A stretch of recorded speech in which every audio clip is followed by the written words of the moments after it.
Alternative Dig Talk. Real issues, real talk.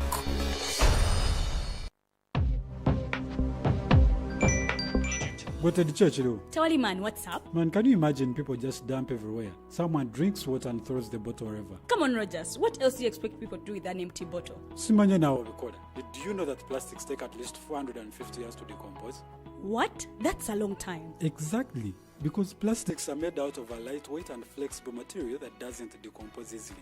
And plastics everywhere in the environment cause plastic pollution. What is plastic pollution now? It is the accumulation of plastic waste in the environment, like bottles, polythene bags, straws. All of these contribute to plastic pollution. I have been using them without knowing their effect. Yeah, a lot of people have. Plastics are a danger to the ecosystem, both on land and in water. So how can we overcome this problem? Is there something we can do? Oh yes, we can reduce by minimizing the use of plastics, reuse by repurposing them, or recycle by collecting and processing them into new products. Everyone wants to change the world, but no one wants to change themselves for the world. How about we change our habits for the world? And it starts with me and you. This message is brought to you by Alternative Digitalk.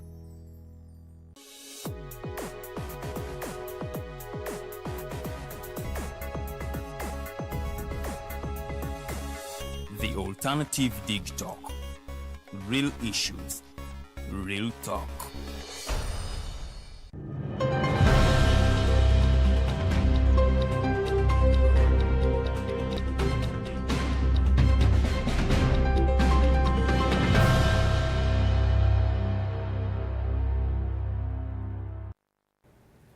Olunaku lwakuna ennaku z'omwezi ziri 13 omwezi tuli mu gwa March omwaka ennaku z'omwezi ziri 3 omwezi tuli mu gwa April omwaka tuli mu 2025. Mbaniliza program The Mighty Drive ebeerawo buli lunaku essaawa zibeera 2 ez'okumakya paka ssaawa 4 nze Farida Bikobere. Ngenda kubanga ate mbayisaayisaamuko mu mawulire agabaddewo olunaku lw'eggulo bwe tunaaba tumaliriza nja kuba negattibwako omukyala ali mu kwegwanyiza entebe eya Woman MP Kampala District era nga omukyala ono amanyikiddwa nga Nakandi Winifred. Tugenda kubanga twogeramu ensonga ezikwata ku bakyala n'abavubuka okutwaliza awamu. Kakati mukadde kano wenkubiririza mukwano nti genda ku simu yo, tablet yo, computer yo oba TV yo, genda onoonye The Alternative Uganda ku Facebook oba TikTok TV ate ku YouTube ojja kubanga ate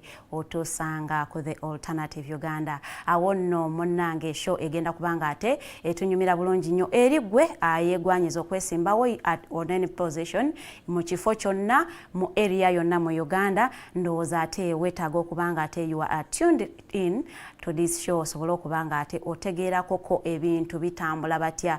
Politics now is commercialized. Are you ready okubanga ate oteekamu omusimbi muyitirivu nnyo anyway essente z'oziina okulaba nti ate ogenda okwegwanyiza entebe eyo gye weegwanyiza. So no tujja kubanga tubyogerako ebyo n'omukyala Nakandi Winifred agenda kubanga aneegatako in a few minutes from now sobola okubanga ate show etutambulira bulungi nnyo eri gwe omwana omuwala omuvubuka naawe ayagala okwesimbawo tujja kubanga ate tutambulira bulungi nnyo ddala. Kakati ekiri ku mimwa gy'abantu ye Kabaka birthday run. Eno no birthday run egenda kubeerawo ennaku z'omwezi nga 6 ebeera Sabbath Sunday eno tujja kubanga ate tugenda okwetaba mu misinde gya Kabaka gibeerawo every nga tukuza amazaalibwa ga Kabaka. Emisinde gino gyatandika mu mwaka gwa 2014 okulaba nti ate Kabaka bateekawo enkola ey'okubanga badduka okulaba nti babeerako n'ensonga gye bagonjola. Twatandika kudduka nga tuddukira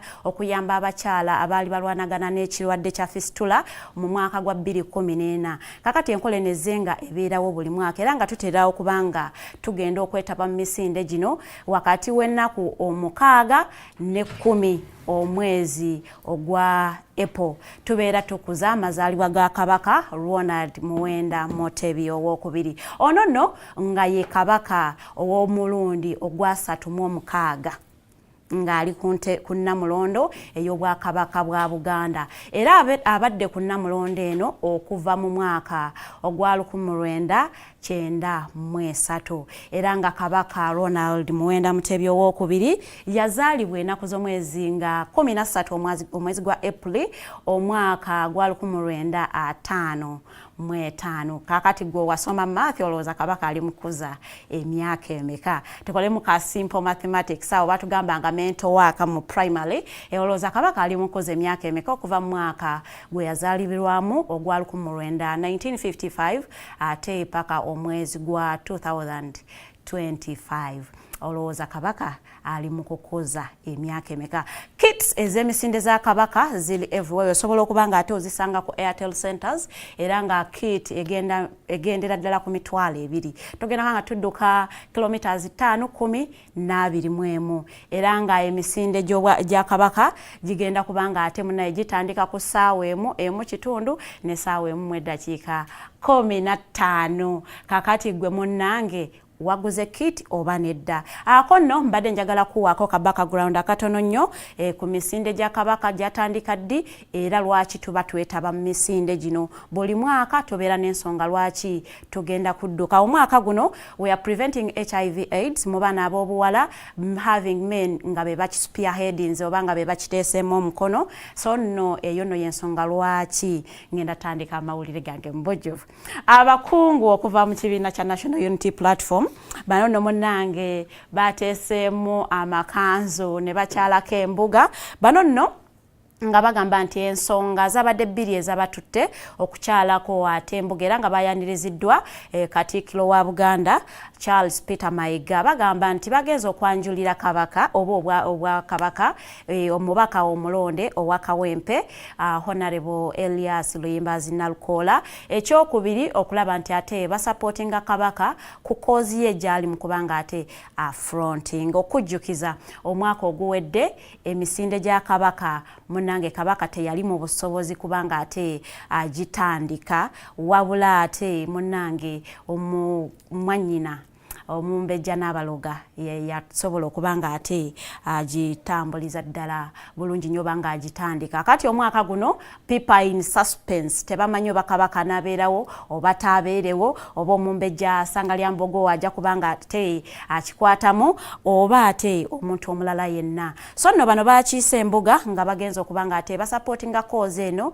ey'okubanga tustopinga okubanga spread ya HIV/AIDS mu baana ab'obuwala era nga bali mu kumulamwa ogwa ending HIV/AIDS by 2030. Whether it is achievable or not, it is your question to answer kubanga fete tomanyi. We are in 2025 and HIV is on the rise era nga bakumenyera ebitundu ebisinga okubeeramu HIV/AIDS okugezanga Kalangala, Mbalala. HIV is high mu bitundu ng'ebyo ate nga asingira ddala mu baana abali wakati w'emyaka 15 n'21. So nno Kabaka kwe kugamba nti naye ka supporting cause eno ey'okubanga ate basobola okubanga bakendeezaako spreadinga okwakawuka akaleeta mukenyenya mu baana ab'obuwala. So nno era ng'ono agamba nti abasajja be balina okubanga be basaale mu kubanga ate bakulembeza kozi bweti. So nno bano abakulembeddwamu LOP oba gwomanyi nga leader of opposition Joel Osennyonyi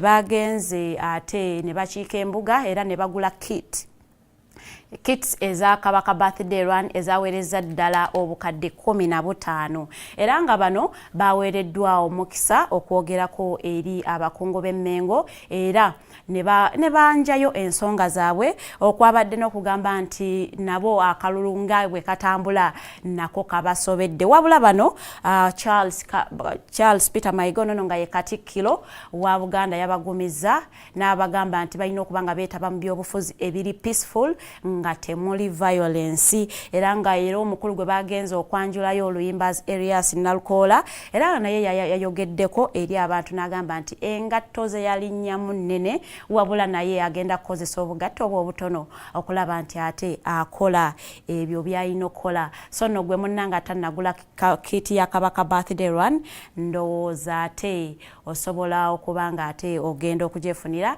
ng'akadde tekannaggwayo. Osobola n'okugigula ku mobile mobile money osobola okubanga ate weetaba misinde gino. Wabula bano babadde bava ewakatikkiro bagambye nti bo kati kye baagala kwe kubanga ate government eyongeza funding mu health sector okulaba nti health sector saawa eno bagisuusuuta oba bagiteeka ku mwanjo okulaba nti ate munnange efuna funding emala ate ne bagamba nti mpozi ne ba health workers okubanga babongeza omusaala okulaba nti ate bakola emirimu gyabwe nga tebalina munkenyera oba second thought olw'okuba nti baba bafuna ate esente ezimala. Ebyo nno nga babisaba ate yo parliament yatwewunyisiza ng'egamba nti esente eziweereddwa Mulago National Referral Hospital okulaba nti ate bajjanjaba abantu b'e Uganda wano ntono nnyo. Eyo eryeggulire tujja kubanga tulituukamu wabula njagala kutambuzaako nzire ku parliament wennyini bano nno ababadde mu committee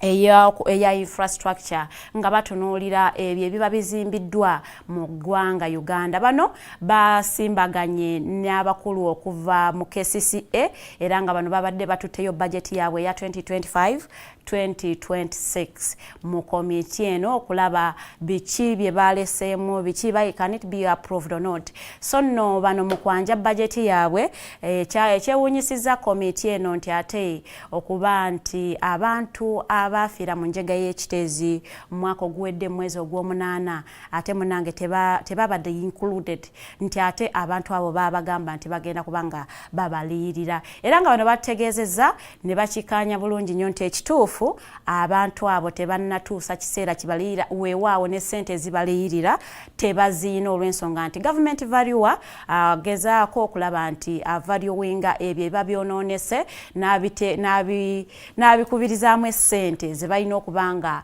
bawa abantu bwe bati ababa bakoseddwa tannakikola ekyo. So ne bagamba nti kati bo saawa eno tebasobola ku budgetinga something that is in space era nga bagamba nti bano balindiridde government value ono asobola okubanga ate akola ekyo kyalina okukola asobola okubanga basobola ndowooza okukompensatinga abantu bano kakati era nga bano bategeezezzaako ne bagamba nti n'amakubo oba enguudo ezizimbibwa mu kibuga Kampala nga ziri valued at 13 billion per kilometer of a road in Kampala era nga bagamba nti ezo sente nnyingi nnyo ate bo wabula ne bategeeza nti it is not in their capacity oba in their powers okudetermininga esente ezo era wabula ne bategeezaako nti bagenda kubanga boogerezeganya ne Ministry of Works and Transport basobole okumanya ensonga lwaki ate amakubo agazimbibwa mu Kampala ga bbeeyi nnyo ate nga gali ku mutindo gwa wansi. Kino nno kyatabudde ababaka ne beemulugunya olw'ensonga nti nga bagamba nti amakubo agali mu Kampala ga flooding like we saw last week nti enkuba yatonnyamu katono nnyo ate ne tufuna flooding mu bitundu ebisinga eby'e Kampala abantu abamu ne kitwala n'obulamu bw'abantu abamu abawerera ddala omuwendo gw'abantu 5 era nga bano beebuuzizza ababaka babadde ku komiti kakati bano we bagamba nti it is not in their powers okubanga baproving ebintu ebimu ani avunaanyizibwa wabula bagambye nti they are surprised nti ate n'abantu ab'ekiteezi be bazzenga basuubiza nti bagenda kubanga ate baba refunding olw'ebyo ebyayonoonebwa ebintu byabwe ebyayonoonebwa ate kwosa n'abo famire zaabwe nga zaafiirwa abantu bagenda kubanga ate babaliyirira. Surprisingly ekyo nno tekirimu mu budget ya KCCA. That means nti kigenda kubanga kitambulira ddala paka mu financial year ya 2026-2027 kakati gwe weebuuza omuntu w'ekiteezi bw'abanga ennyumba ye yagenda ebintu bye ne bigenda ng'alinze bamuliyirira akasente kakati abalimenti okuliyira ne bakulaga nti in their budgeting tebakuteeseemu kakati where should people apportion the blame? Should we say it is part of the government planning? Should we say abantu aba KCCA tebafuddeeyo kubanga okujjukiza enjega eyagwa ekiteezi munnange twagiraba era bano ne baleetako ne kampani emu okulaba nti ate etandika okubanga eseeteza kasasiro ye yali ekiteezi okubanga bamufunamu ebintu ebirala ate it was shocking to us okulaba nti twadiscoveringa nti ate ya kampani eyo munnange yalemererwa ate neegenda. People say it was incompetent ekyo nno kitujjukiza ku Chrysler Road Mayors yagamba agamba nti ate munaye kampani eyo teyayita mu mitendera mituufu kubanga ebaka omulimu ogwo. Kakati munnange abantu abadde basuubira nti muyinza okufuna ka refund from the government, ekitongole ekibavunaanyizibwako kyennyini tekinaba budgetingira era nga bano bagamba nti KCCA nga bano bagamba nti government valuer oba osobola okumuyita chief government valuer, yes, tannaba kubanga ate abawa report ya ssente mmeka ezeetaagisa okubanga bacompensatinga abantu ab'ekiteezo. So for that they cannot plan for something in an estimate nti tuestimatinge kale tuyinza kubanga beetaaga obuwumbi nga 5 kale tugambe oba 10. So ne bagamba it is the sole reason why they didn't budget for compensation of the people of Kitezi mu financial year 2025-2026. Kakati ekibuuzo ekiri gwe munange ali mu kutulaba olunaku lwaleero, olowooza is it intentional for the government to delay the valuation of the ebintu ebyakosebwa ebyayonooneka ekiteezi oba gavumenti teyina ssente? Olowooza gavumenti valuer ali busy nnyo tannafuna budde oba it is something else? Osobola okuba nga ate weddamu ebibuuzo ebyo ofuna answer, nsaba ogikozese to act as a citizen okulaba nti ate ebintu bikolebwa bulungi nga bwe birina okukolebwa. Ngenda kubanga ntambulako ngendeko ku nsonga ya National Water and Sewage Corporation. Bano nno bavuddeyo okulaga obutali bumativu oba okwemulugunya ku miwendo gy'essente gye bali mu kussaamu okulongoosa amazzi ge badistributinga wanene Kampala wokka. Bano nno bagambye nti omwezi ogumu bwe guti munnange bakozesa billion wakati ya wa 1.3 billion ne 1.5 okubanga ate bali mu kulongoosa amazzi ago ge baba supplying getufuna in our taps in our homes. Aga amazzi gendi mu kwogera ku muyinza okulowooza nti bagajja buzi baga pumping from the lake ate munnange ne gatuuka ewuwo. Unfortunately amazzi ago munnange gayita mu mitendera mingi nnyo era nga aba National Water bategeezeza nti saawa eno amazzi mu nnyanja ya Nalubaale ga kiragala ga green nti gakyusizza kala ate eyo si yeyina okubanga ye kala entuufu ey'amazzi nga bwe gayina okubanga ate gafaanana. Era nga bano bagamba nti olwa dumping esusse okuba nti abantu badampinga mu nnyanja Nalubaale kyekireetedde amazzi gano okuba nti gali contaminated. Era bategeezeza nti omuntu kati saawa eno bw'agenda n'anywa amazzi ago nga bwe gali gasobolera ddala okumulwaza olw'ensonga nti tegabeera safe for drinking. Era nga bano bagamba nti but this is because of the industrialization eze mu kibuga Kampala oba mu Uganda nti industries ezisinga zitwala obukyafu ate ne ziyiwa mu nnyanja Nalubaale ekireetedde ennyanja eno okwonooneka ne fish species ezimu okubanga ate zitubulako oba ziggwamu mu nnyanja olwa contamination ebeera esusa. As an environmentalist ekyo nno munnange mba njagala okukivumirira era nga ekibuuzo kiyinza okuba nti how do we protect our environment vis-a-vis development of a country, because yes we want the development, we don't want tesobola kwenyumiriza kubanga we are in a third world country, but also we do not want okubanga ate twonoona obutonde olw'ensonga nti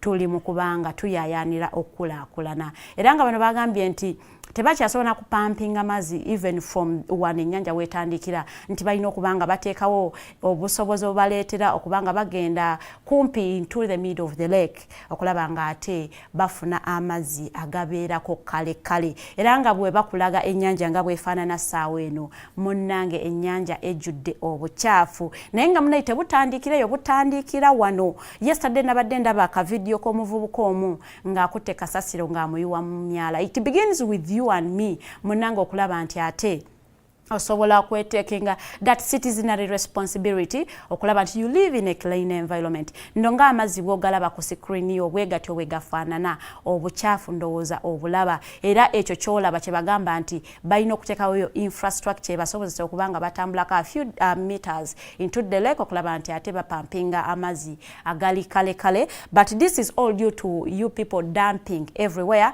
but also boba portion is a blame nene nga bagiteeka ku industry industries eze tulina oba ezize zijja mu ensangi zino nti zino teziyina preparation oba tebalina plan of where they will want to dump their waste. They end up nga badampinga mu nnyanja Nalubaale, kwe kulaba nti ate olaba nga amazzi agalina okuba nga gali very clear ate gafuuse ga kiragala. Ekyo nno nkukubiriza nnyo gw'alina amazzi ewuwo nti you should take an initiative of boiling your water okubanga ate weewala ensonga endala, but also okukubira omulanga as an environment activist munnange njagala okubakubiriza no we shouldn't be dumping everywhere nga akalango kaffe akatuyingiza mu program eno bwe kagambye nti tomala ganywa mazigo oba soda oba any soft drink no dumping of dumpings anywhere nti ate munnange ekyo kiyinza okubanga ate kituleeterera ddala obulabe ate n'ekintu ekirala nti buli lwo dumpinga anywhere tugenda kubalaba nnyo nga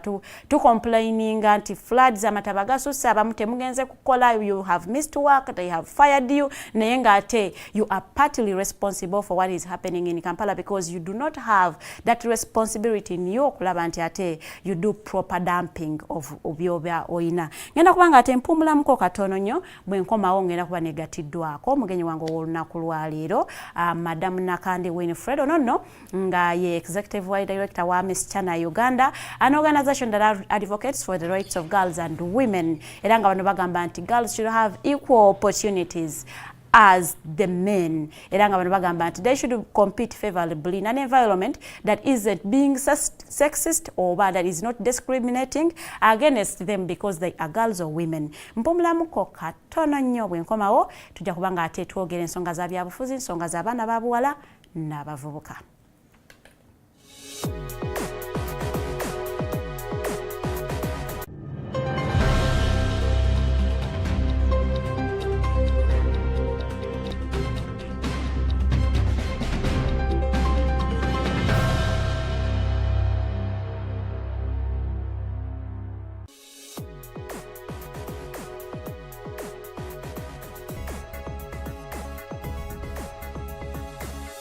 The Alternative Dig Talk. Real issues, real talk. Hi Rogers, can I ask you something? Shoot. What does corruption mean? Well, summarily, corruption is abuse of public power for personal gain or for the benefit of a group to which one owes allegiance.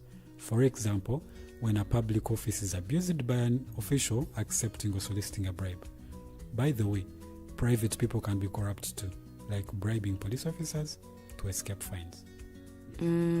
Okay. So exactly how does that concern me? Well, do you pay taxes? I guess, yeah. What does that have to do with this? Everything. Because those taxes you pay are supposed to facilitate services you use, like water, electricity, roads construction, medicines in hospitals, name it. Okay, that is much bigger than I thought. But it can be stopped, right? Well, yes, it can, although it may not be as easy as it sounds. And here is the reason why. Corruption roots are grounded in our country's social, political, economic, bureaucratic traditions and policies. So, what has kept it going this long? I mean, why don't we stop it? Well, the main reason why it has been here for so long is because institutions are weak, either as a result of poorly defined ethical standards of public service, weak administrative and financial systems, or ineffective watchdog agencies. What can we do to stop it? At a national level, we must focus on strengthening the independence and effectiveness of public institutions that fight corruption. At a personal level, we must commit to never giving a bribe. I promise I'll never give a bribe. Well, that's a great decision you have made. Me and you now have to spread this message to all our friends. If we all do our part, corruption will be no more. This message is brought to you by Alternative Digital.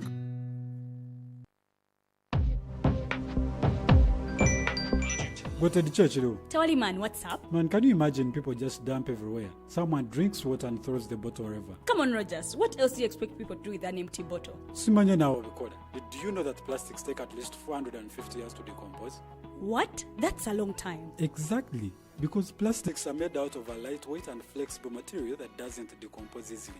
And plastics everywhere in the environment cause plastic pollution. What is plastic pollution now? It is the accumulation of plastic waste in the environment, like bottles, polythene bags, straws. All of these contribute to plastic pollution. I have been using them without knowing their effect. Yeah, a lot of people have. Plastics are a danger to the ecosystem, both on land and in water.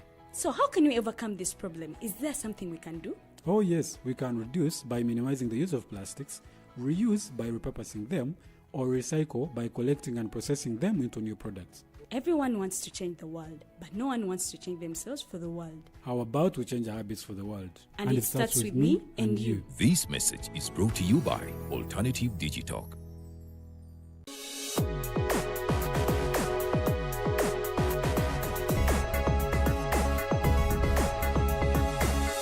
The Alternative Dig Talk. Real issues, real talk.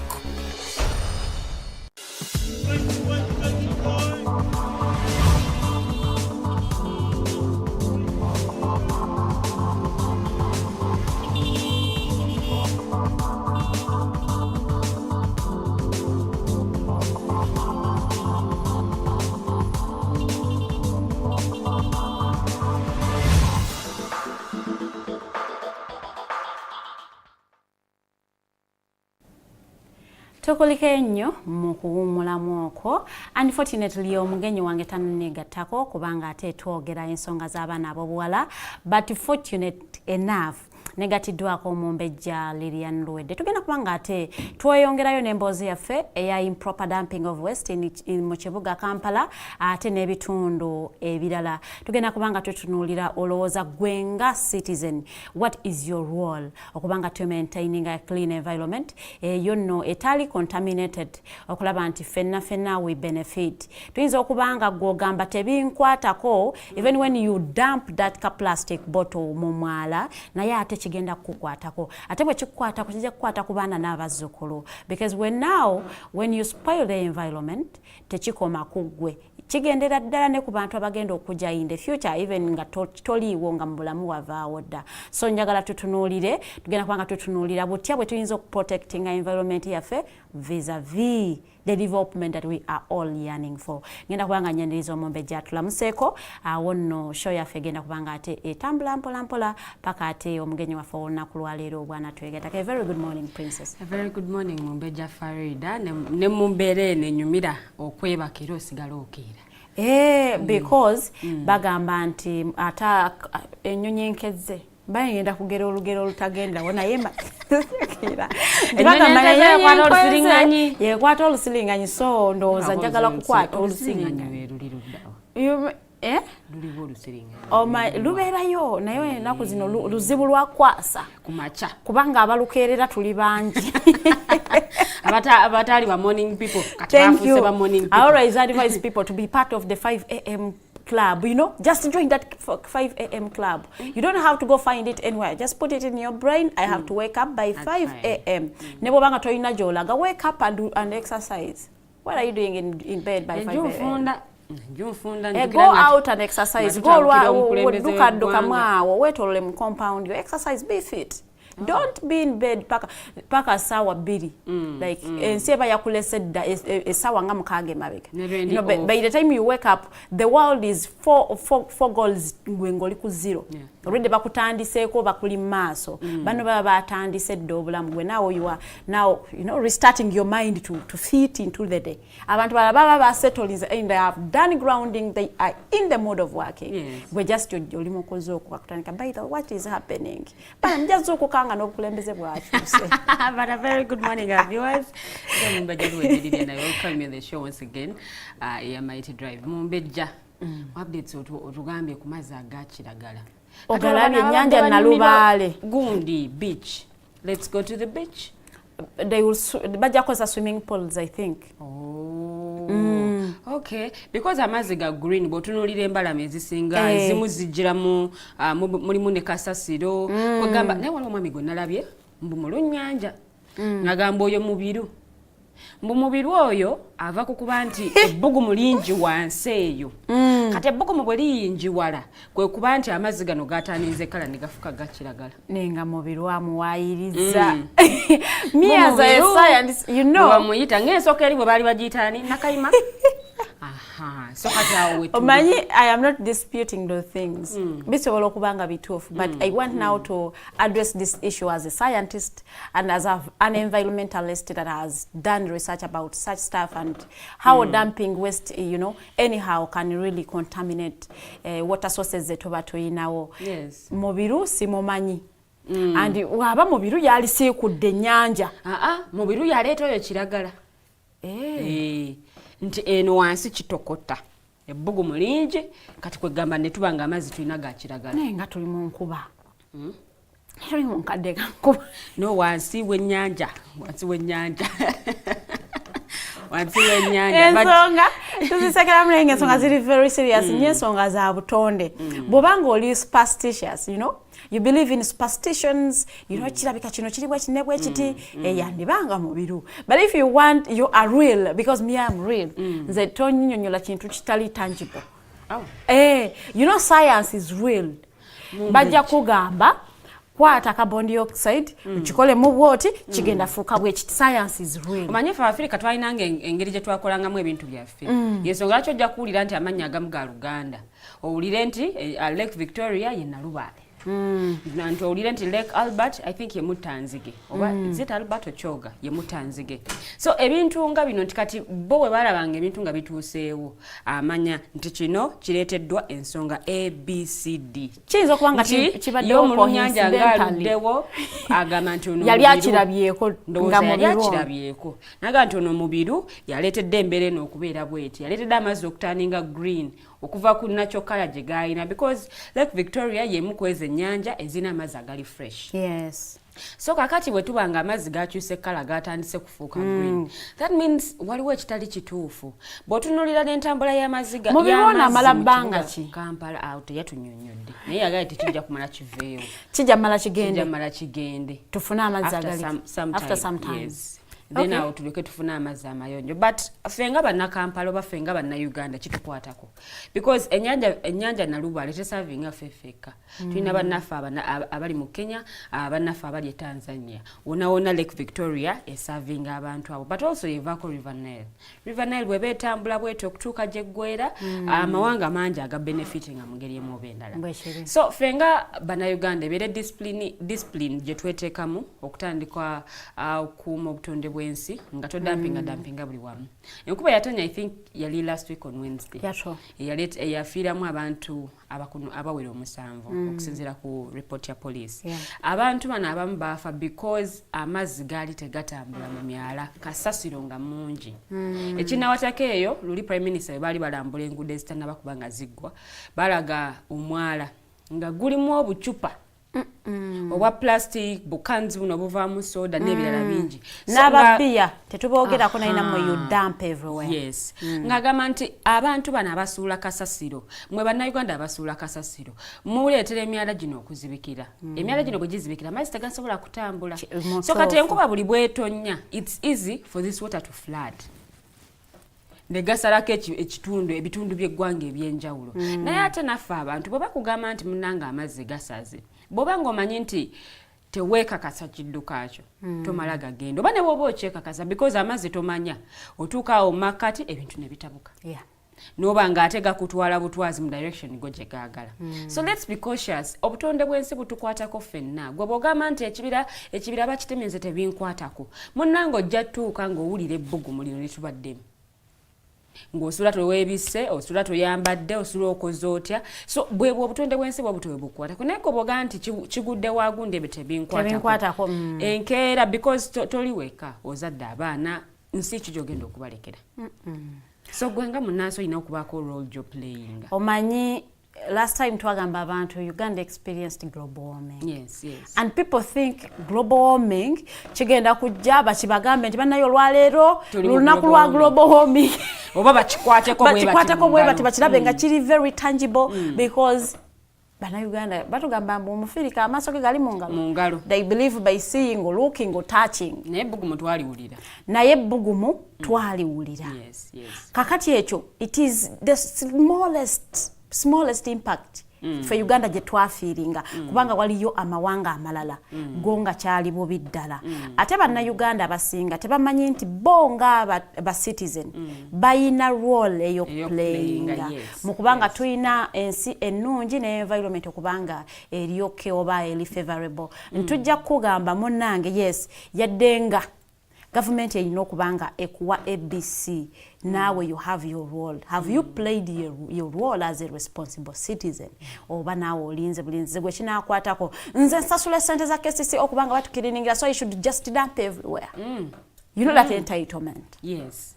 Ate omuntu alaba ebifo awasuulibwa kasasiro nakwata ate n'asuula wabweru so gwoba toli fair kwata kasasiro musuule munda sula munda outakiriza obutonde bwensi because bwe tukume nkuba eno bwetonya oba ebuluse ba mu kibuyaga sakavera ko bwe kawujja bweti ne kavaawo ne kagenda ne kawagamira samwe amaza gali badde gatambulira ku speed ey'amaanyi gagenda kuslowinga mu down mbakiri ate na wantu obuto akavera we kale you know tewasobola kujja kintu kirala kyonna kanadala erifa abalimi era nga omuvubuka watugambye mu kalanga akakayise wa environment nti akavera katekingira ddala emyaka miyiti nnyo to decompose katekingira ddala ebbanga kati gwe just imagine singa akavera kali dumped in a lake species eziri mu nyanja zigenda kukalya oba kukamira and tugenda kubifiirwa ojja kula kwesanga nti ojja kunoonya a fish species here in Uganda nga ya tojina gamba ffe complaining ante ekyennyanja kya bbeeyi nti empuuta tekyagulwako Sebe byonna tubyerabira. That is because of our irresponsible dumping of waste. Yes. Tetudumpinga ng'abantu abalina obuvunaanyizibwa wabula gwe kasito tunula amaga bwoti nga tebakulaba ng'osuulawo ky'osudde maybe because oli mu kwewala okusasula sente za kasasiro because n'abatunonera kasasiro from our homes are a little expensive. Yes. But does it make you become an irresponsible citizen? Okulaba nti ate we have a capital city that is, you know, flooding. Buli lunaku wetuba tufunyeeko ate akakuba oba ate munange golooza nti government erina okubanga ekola everything. Batugamba yamba government naye kuyambe. Have you played your role as a citizen oba gwe munange ate gwe munange binsanga wano nze kyenjagala kyenkola nze bangamba government erina okundabirira. So there are a lot of impacts of our environment je tusobola okubanga ate tusobola okwewala singa tuba to live in a purposeful life fenga ba citizens abawangalira mu bitundu ebyenjawulo even those that are purchasing land in wetlands. What are you thinking as you're purchasing that piece of land? Yes, last time I saw people complaining abagobya abantu mu lubiji. I am an environmentalist and a human rights advocate. That I had to choose environment vis-a-vis the people that were being violated. Yes, you bought, but you bought in a wetland. Nena tulina ekitongole ekivunanyizibwa ku butonde bw'ensi. Ne tuba ne ministry ya land. Kituufu. Kakati ne weebuuza bano abantu bagenda okugula nga ebyo ekitongole ne ministry bali ludda wa. Nemmeyinza okuba nga teyategeera. Nga teyamanyako nti bano bali mu kugula mu ntobazi. Nti bali kutunda lutobazi. Ne babawa n'ebyapa. Nanti ebyapa land ziyebigaba. And because as a ministry of lands n'ekitongole ekirera obutonde bw'ensi balina okubanga bakwataganira wamu nakirabika tebakwatagana. I'm just thinking or maybe you know corruption, maybe people are corrupted. They will just give some money and someone will just take it.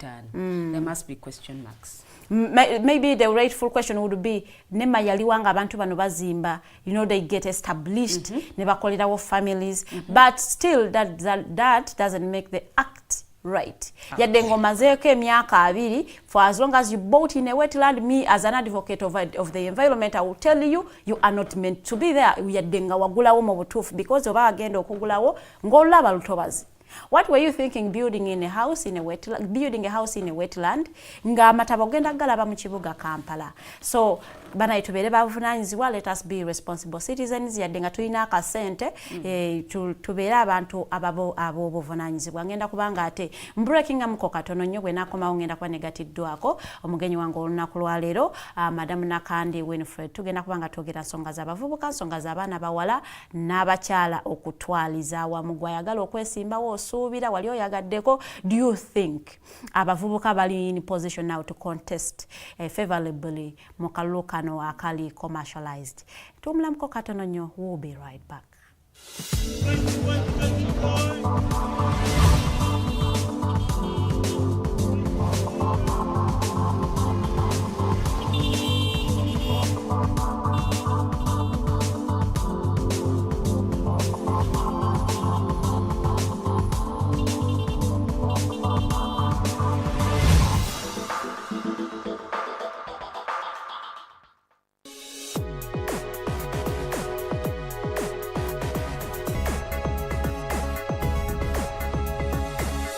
The Alternative Dig Talk. Real issues, real talk.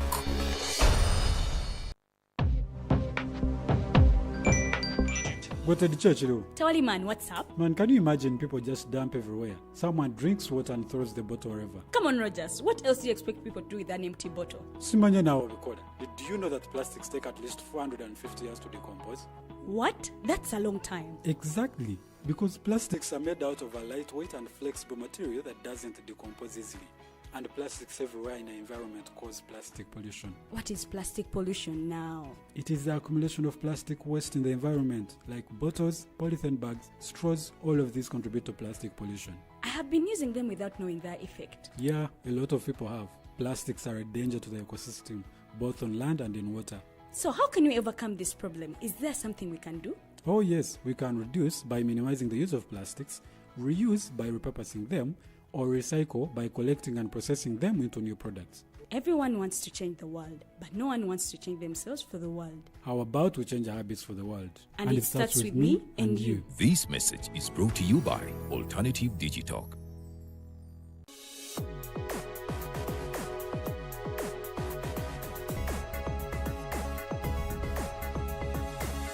The Alternative Dig Talk.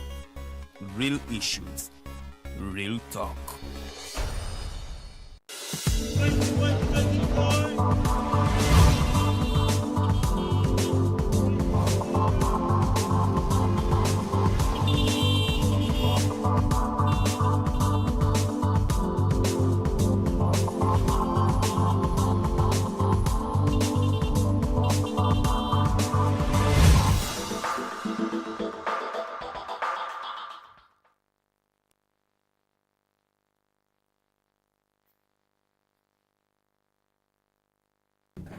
Okyali ku Mighty Driver Manyanze Farida Bikobere negatiddwako ate Miss Nakandi Winifred ono nga ye mukyala eyegwanyiza ekifo kya Woman MP Kampala District era nga ate ye Executive Director wa Miss Chana Uganda. It is an organization that is advocating for the rights of young girls and women era nga bano believing anti ebyo mwana w'obulenzi byafuna munanga ate n'omwana w'obuwala ayina okubifunira ddala ate nno mukadde ke kamu obutalanda nnyo ngina kubanga ate muwo omukisa so katulamuseeko atubulire how Miss Chana is doing before we dive into our topical discussion of the day. Good morning, Madam Winifred. Good morning to you, my dear. Hope you're doing good. How is Miss Chana? Miss Chana Uganda as well. I'm glad to be here. Good morning, Uganda and the world. Miss Chana Uganda tutambula bulungi. Ensonga z'abaana abawala n'abakyala tuzikwaza bukwako yenyabo. Kakati olowooza nsonga ki eziri mu ku affecting abaana ab'obuwala currently nti kati that is a most pressing issue eri abaana ab'obuwala? Abaana ab'obuwala naddala mu myaka egikyali emivubuka emito balina okusomoozebwa mu byensoma. Education. Balina okusomozebwa mu byensoma abaana ebbanga lye bamala mu ssomero oluusi tono okusinga ku mwana ebbanga lyandibadde abeerayo. ebiseera ebisinga kireetebwa kubeera nga tebalina byetaago bisookerwako naye ate ebiseera ebirala kireetebwa grooming nga tebalina ba role models nga mu bitundu mwe bawangaalira tebalina gwe batunuulira ne bagamba begomba nti njagala kubeera nga Madam Winifred nti njagala kubeera nga gundi then abakyala ebizibu byabwe kale waliwo stage eziringa 3 waliwo abaana abawala abali mu ssomero naye like primary ne lower secondary naye n'abaana abawala bavubuse ng'emyaka gye giteekeddwa okuba mu ssomero maybe mu upper secondary oba mu university oba mu college oba mu tertiary institution yonna then n'abakyala abatuuse nti abakyala basooka emyaka 3 genda waggulu yes kati abawala bali mu stage eyo eya wakati abavubuka bo ate balina ekizibu ky'ebbula ly'emirimu unemployment ebbula ly'emirimu naye ate abalala abatanaweza myaka 18 tukyalaba nnyo ekizibu kya teenage pregnancy abaana okufuna embuto nga tebanneetuuka nga tebeeteeseteese nga n'emibiri gyabwe teginatuuka kusitula mwana mu lubuto so ezo ensonga ze tusinga okukolako ng'ekitongole kya Miss Chana naye omuntu yali ebuuziza in this current era lwaki tukyalina obuzibu bwa teenage pregnancies in Uganda? Is it the government failure? Should we apportion the blame to the parents? Abazadde tebali mukola mulimu gwabwe lwaki tukyalina challenge ya teenage pregnancies? Abaana okufuna embuto nga tebanneetuuka bireetebwa ebintu bingi factors nyingi ezimu nga ziri cross cutting waliwo ekizibu ky'ebyenfuna economic factors poverty kati bino byenjogera si bya mu Kampala mokka si bya mu migotteko wasilamu za mu Kampala zokka naye bya Uganda yonna nti omukyala omwana buli bwabeera nga tasobola kusigala mu ssomero kireetawo omwana oyo okufuna embuto kwegamba essomero eno lituyamba nnyo omwana buli wabeera mu ssomero kimuyamba yes nga bw'oyogedde okumukipinga bize naye ate kimuyamba n'okufuna bye yeegomba.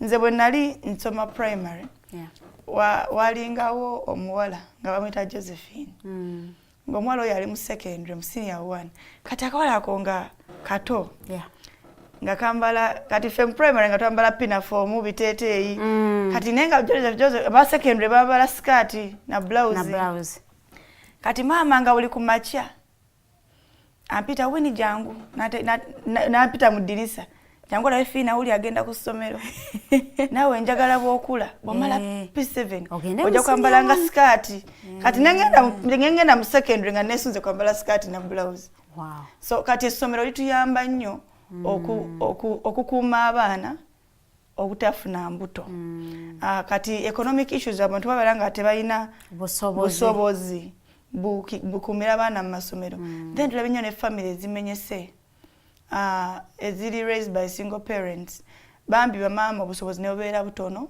oluusi nga abazadde abasajja bataata besuuliddeyo gwa naggamba naye ate ebyembi ekizibu ekyaleeta teenage pregnancy kikwasa n'ennaku they are social issues abalazi bayita cultural issues tukyalaba society ng'okufumbiza omwana nga tanneetuuka tekirina tabu abaana babalabanga source of income babalabanga ebyamaguzi nja kuguza musajja gundi ampeeye miliyoni nti kati ebimu biswaza n'okuswaza tugenda ne tubiyita culture nti ennono ya wano eri bwetyo ate nga kikyamu amateeka weegali agakugira okufumbiza omwana atanaweza myaka 18 naye tukyalina society nga yo omwana kasita yeekoona akagere ngagamba obwo bwe buwanga bwaffe oyo aba atuuse okuzaala nga actually waliyo ne society nga omwana kasita yeekoona akagere takkirizibwa kuddamu kulaba mwezi gwe gwakubiri mu nnyumba ya kitaawe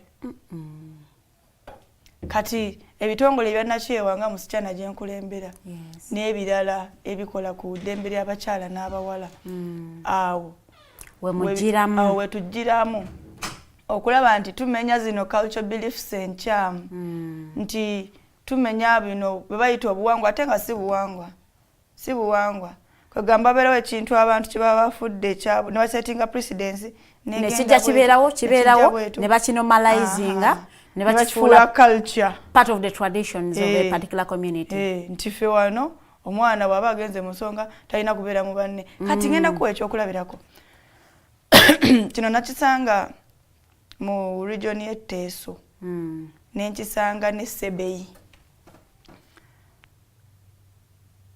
Bino etutambula mu mirimu gy'ekitongole nga tugenda tusomesa abakyala tusomesa abawala ku ngeri y'okwekumamu okufuna embuto ku ngeri y'okumira abaana mu masomero ku ngeri y'okutumbula ebyobulamu byabwe ku ngeri y'okutumbula embeera zaabwe ng'abakyala okukolako kye beetuusaako. Nasanga twagenda mu masomero nga tugezaako okukuba tooki mu kibuuzo ky'ombuuziza ki ekikyaleeta teenage pregnancies. Ne tubuuza abaana ab'obuwala ne tubuuza abaana ab'obulenzi ne tubuuza abasomesa abakyala ne tubuuza ne head teacher buli omu nga tumuggyako interview yiye. Naye twajjayo ekintu kimu nti singa omwana omuwala tugambe ali mu senior 4 ajja ku ssomero ku Monday kati njola ku ssomero lyadde eri omukyalo erya bulijjo normal school. Singa omwana ajja ku ssomero ku Monday ku ssaawa 4 eza break neyeebulankanya bw'ati n'abulawo n'agenda ewaka oba n'asaba ticca njagala kufulumako bweru ne mutaddamu kumulaba kubanga tikubeerako nnyo bikomera security sinyamaanyi. Omuwala oyo ng'afulumye ku Monday ne muddamu kumulaba Lwakutaano oba ne muddamu kumulaba ku Monday kitegeeza yabadde mu nsonga kyafuuka kya bulijjo.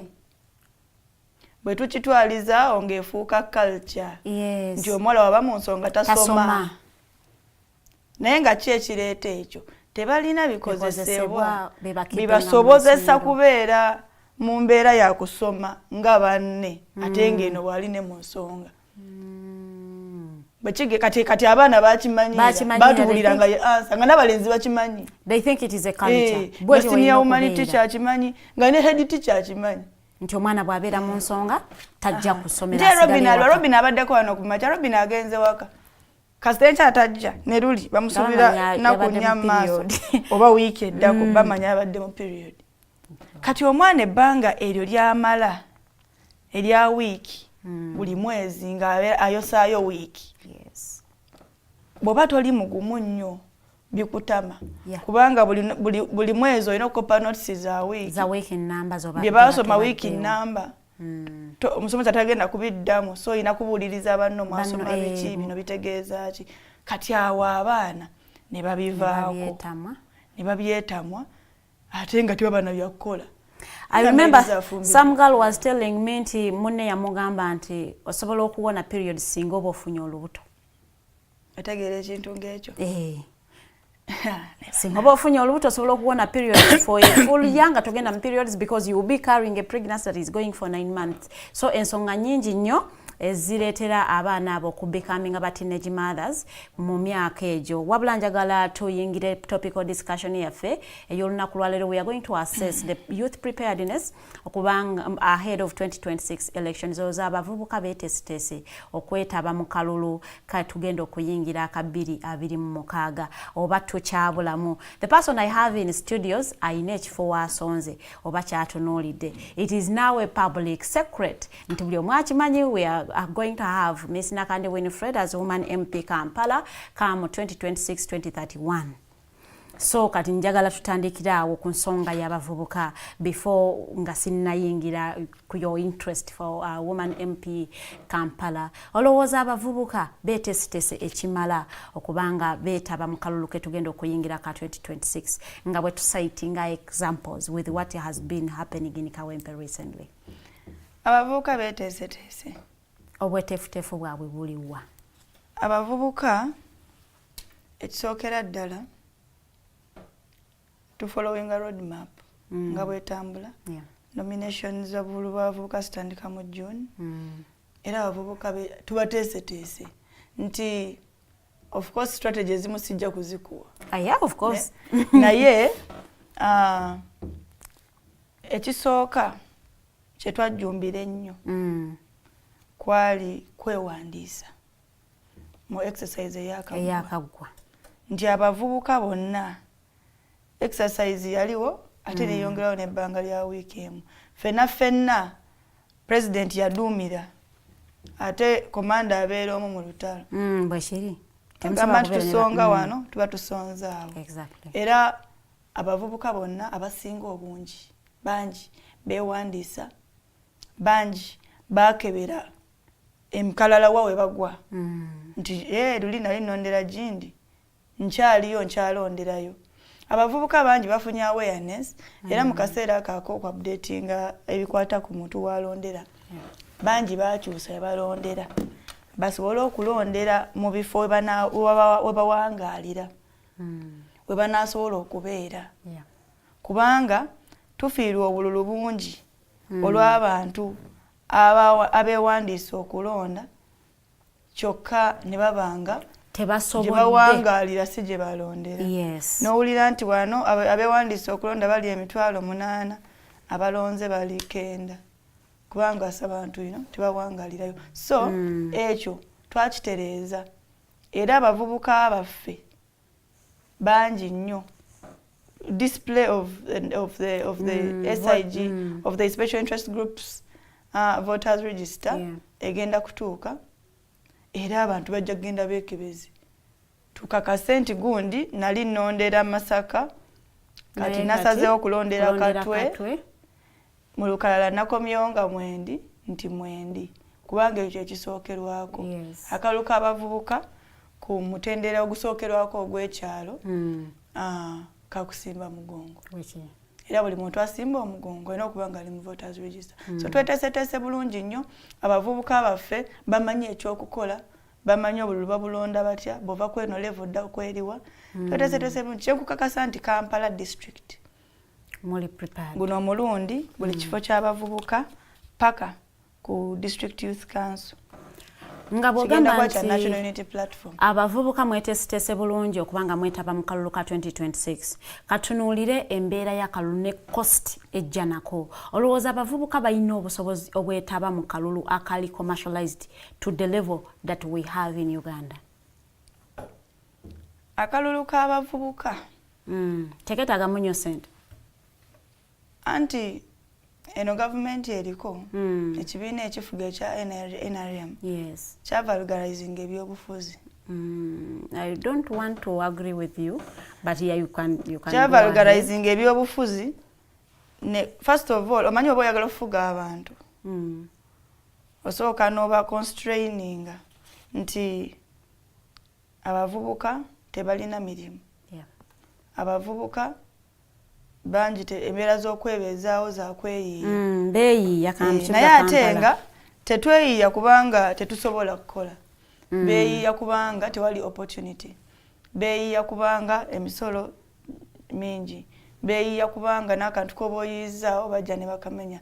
Beeyiiya kubanga embeera gye tuwangaaliramu tebasobozesa kukola mirimu gya buvunaanyizibwa, kukola mirimu ne bafunamu ekyokulya ekyobuli lunaku. Kati NRM nekozesa omukisa ogwo egamba abavubuka batunatuuka akaseera bwe kati tujja kubakwata bwe tuti, tujja kubawayo bwe kati. Naye abavubuka baabuuka, babuufu nnyo, babuufu. Abavubuka tebagenda kugenda na buswazi nti batuwaddeyo omutwalo katugende. Akabulu k'abavubuka ogenda kukalaba, ffembi tugenda kusimbawo 2 kubanga nti kano kakusimba mugongo ku level ezisooka ekyalo ne parish. Kati tewaliiwo wogenda kugenda nga tulina candidate wa NUP ne bakandidate b'ebibiina ebirala ate abavubuka basimba ewalala. Bajja kusimba kuba NUP. Anti bonna ba NUP. Bonna abavubuka ba NUP. Bonna ba NUP. Bannayuganda ba NUP. Why are you being overly confident? Bannayuganda ba NUP. President aliyo. Even when you know very well that NUP teyasobola kuteeka bakandidates abamu in many areas of Uganda mu kalulu akawedde. Naye ebyagenda maaso mu kalulu obimanyi. Yes, nga tetunadda ku byagenda maaso mu kalulu ka 2021 nze njaga tufokasinge mu kalulu ketunuulidde aka 2026 kati kanzireko ku your interest okubanga becoming our woman MP because I am in Kampala. I really want to believe that you understand the challenges of the women living and working in Kampala. Kakati bwobanga embeera ezo zitegeera omuntu yandibadde ayagala okumanya what are you bringing different ebyawukana kuba abakyala abalala betuze tubeera nabo nga bakulembera obanga batuleadinga ekibuga Kampala oba district ye Kampala omukyala abaddeko the one you want to replace ava mu kibiina kyo. Yeah. Do you agree nti takoze to your expectations as a party or to your expectations as a person? Omukyala ali mu kifo ssaawa zino. Omukyala Honorable Shamim Malende. Munnakibiina kyange muna NUP munnange tukkiriza mu ideology yemu ne president waffe aliyo. Ebisinga tubifaanaganya. Naye ngenda kuleeta obukiise obusingawo. Obusinga ku bubwe. Obusingawo. Kubanga nze mbadde mu nsonga z'abakyala kumala ebbanga n'ebizibu ebitawaanya abakyala naddala mu byenfuna mbimanyi mbibaddemu buli lunaku byentambuliramu. Abawala abatalina mirimu tebagina kuba tebasobola kukola naye tebabadde empowered, tebatuukiddwako kubafuula employable, tebatuukiddwako kubabangula mu mirimu egy'enjawulo. Weewaawo ebimu ku ebyo si buvunaanyizibwa bwa mubaka wa paalamenti obulambikiddwa mu ssemateeka naye ate embeera z'abantu b'owangaliramu obeera oziraba era ng'ozimanyi n'omanya kiki ky'oyinza okukola okutumbula embeera zaabwe okubeera nga balina kye beenyumiriza mu bukulembeze bwe okubeera nga bunaku baba bajjukizibwa nti tulina omubaka omukyala atukiikirira. Embeera z'abavubuka nzibaddemu era nzimanyi. Abavubuka baffe bakozi nnyo naye yadde nga abamu tebaagala kukola. Abataagala kukola abamu bafuuka bayinza okubeerawo nga tolina ssuubi kintu kya bulabe nnyo naye ate eno gavumenti etukamudde nnyo nti abaana bamwe bamazeemu essuubi era ne baza nnyo President Kyagulanyi kubanga abavubuka yabazizzaamu essuubi n'okubategeeza nti bino ebintu babisobola. Ate abadde nga akikola emyaka mingi nnyo kubanga muyimbi nga Bobi Wine. Bangi ne babeera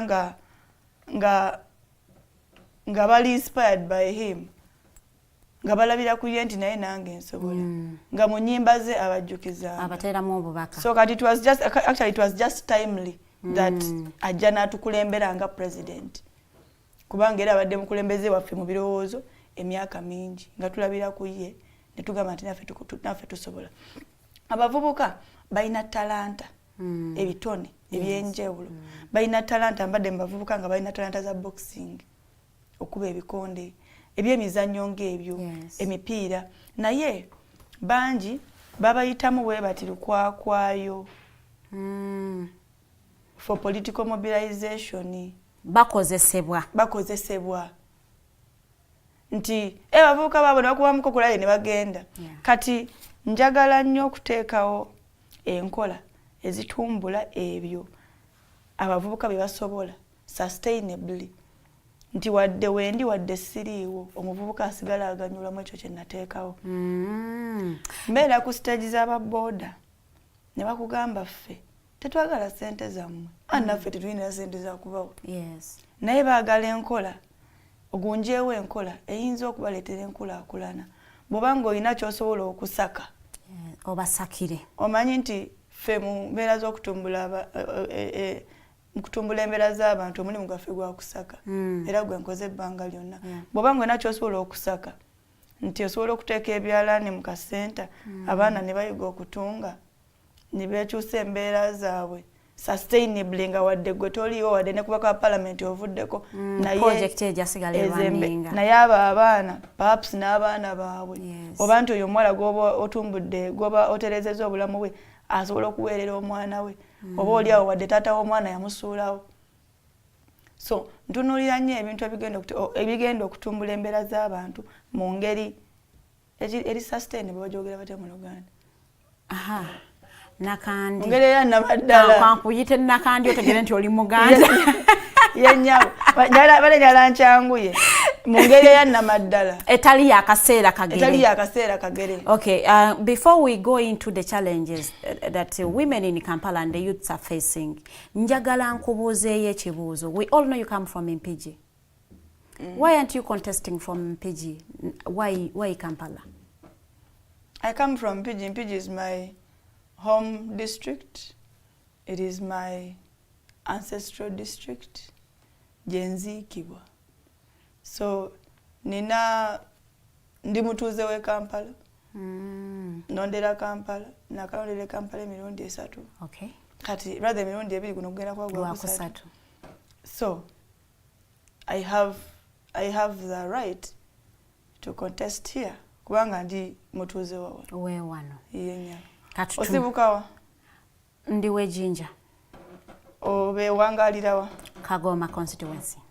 Kyetubagamba mugende mwewandiise we muwangalira we munasobola okusuula akalolo kammwe kati nze nonderako ITEC Kyambogo University Kampala district. Okay, tugenda kubanga tunuulira ensonga Nakandi yezaalaba eziri very cardinal nti tezikoleddwako ate nga omubaka omukyala owa Kampala district yandibadde nga azisoosowaza nnyo.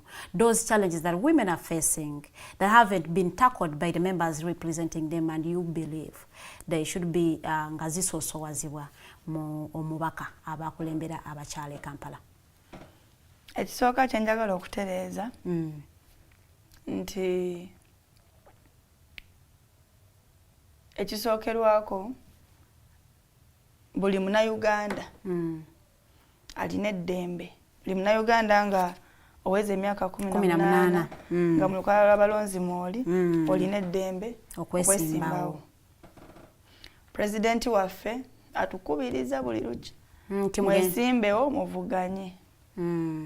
Okwesimbawo within the party, kwesimbawo mu maaso g'Abannayuganda bonna.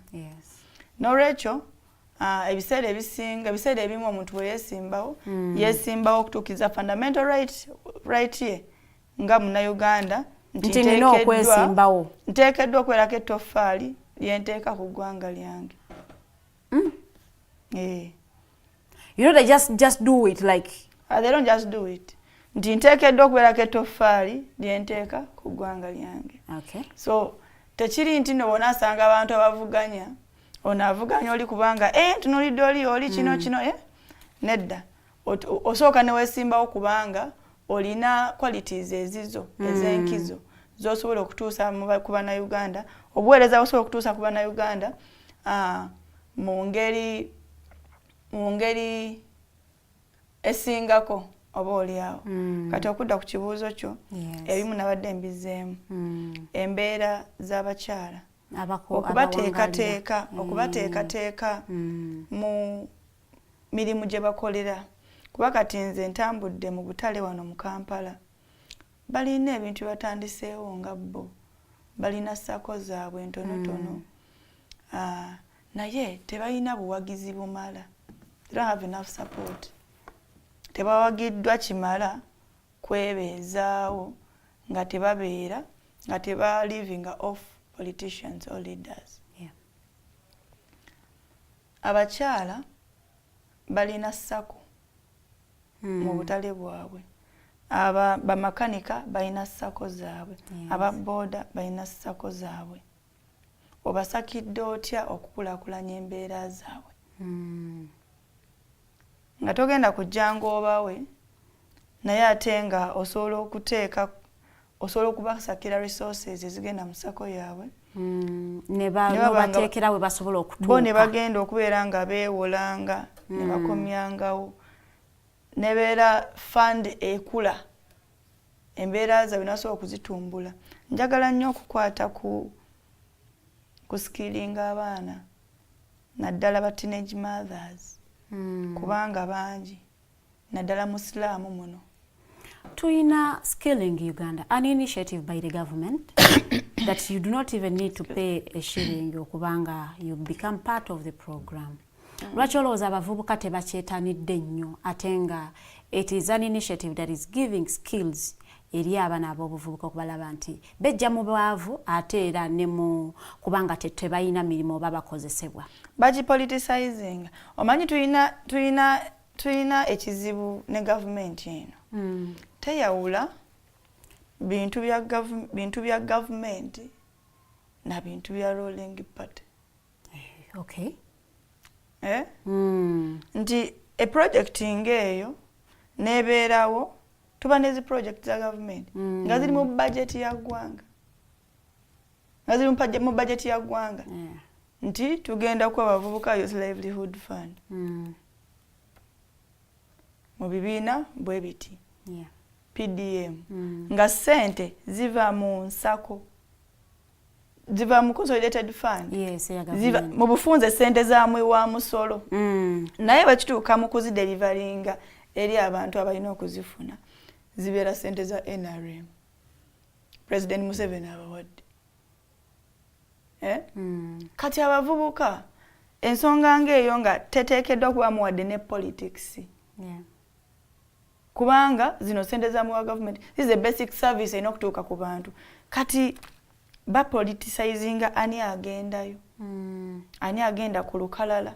Olabye ensonga emivuyo egijjudde mu PDM.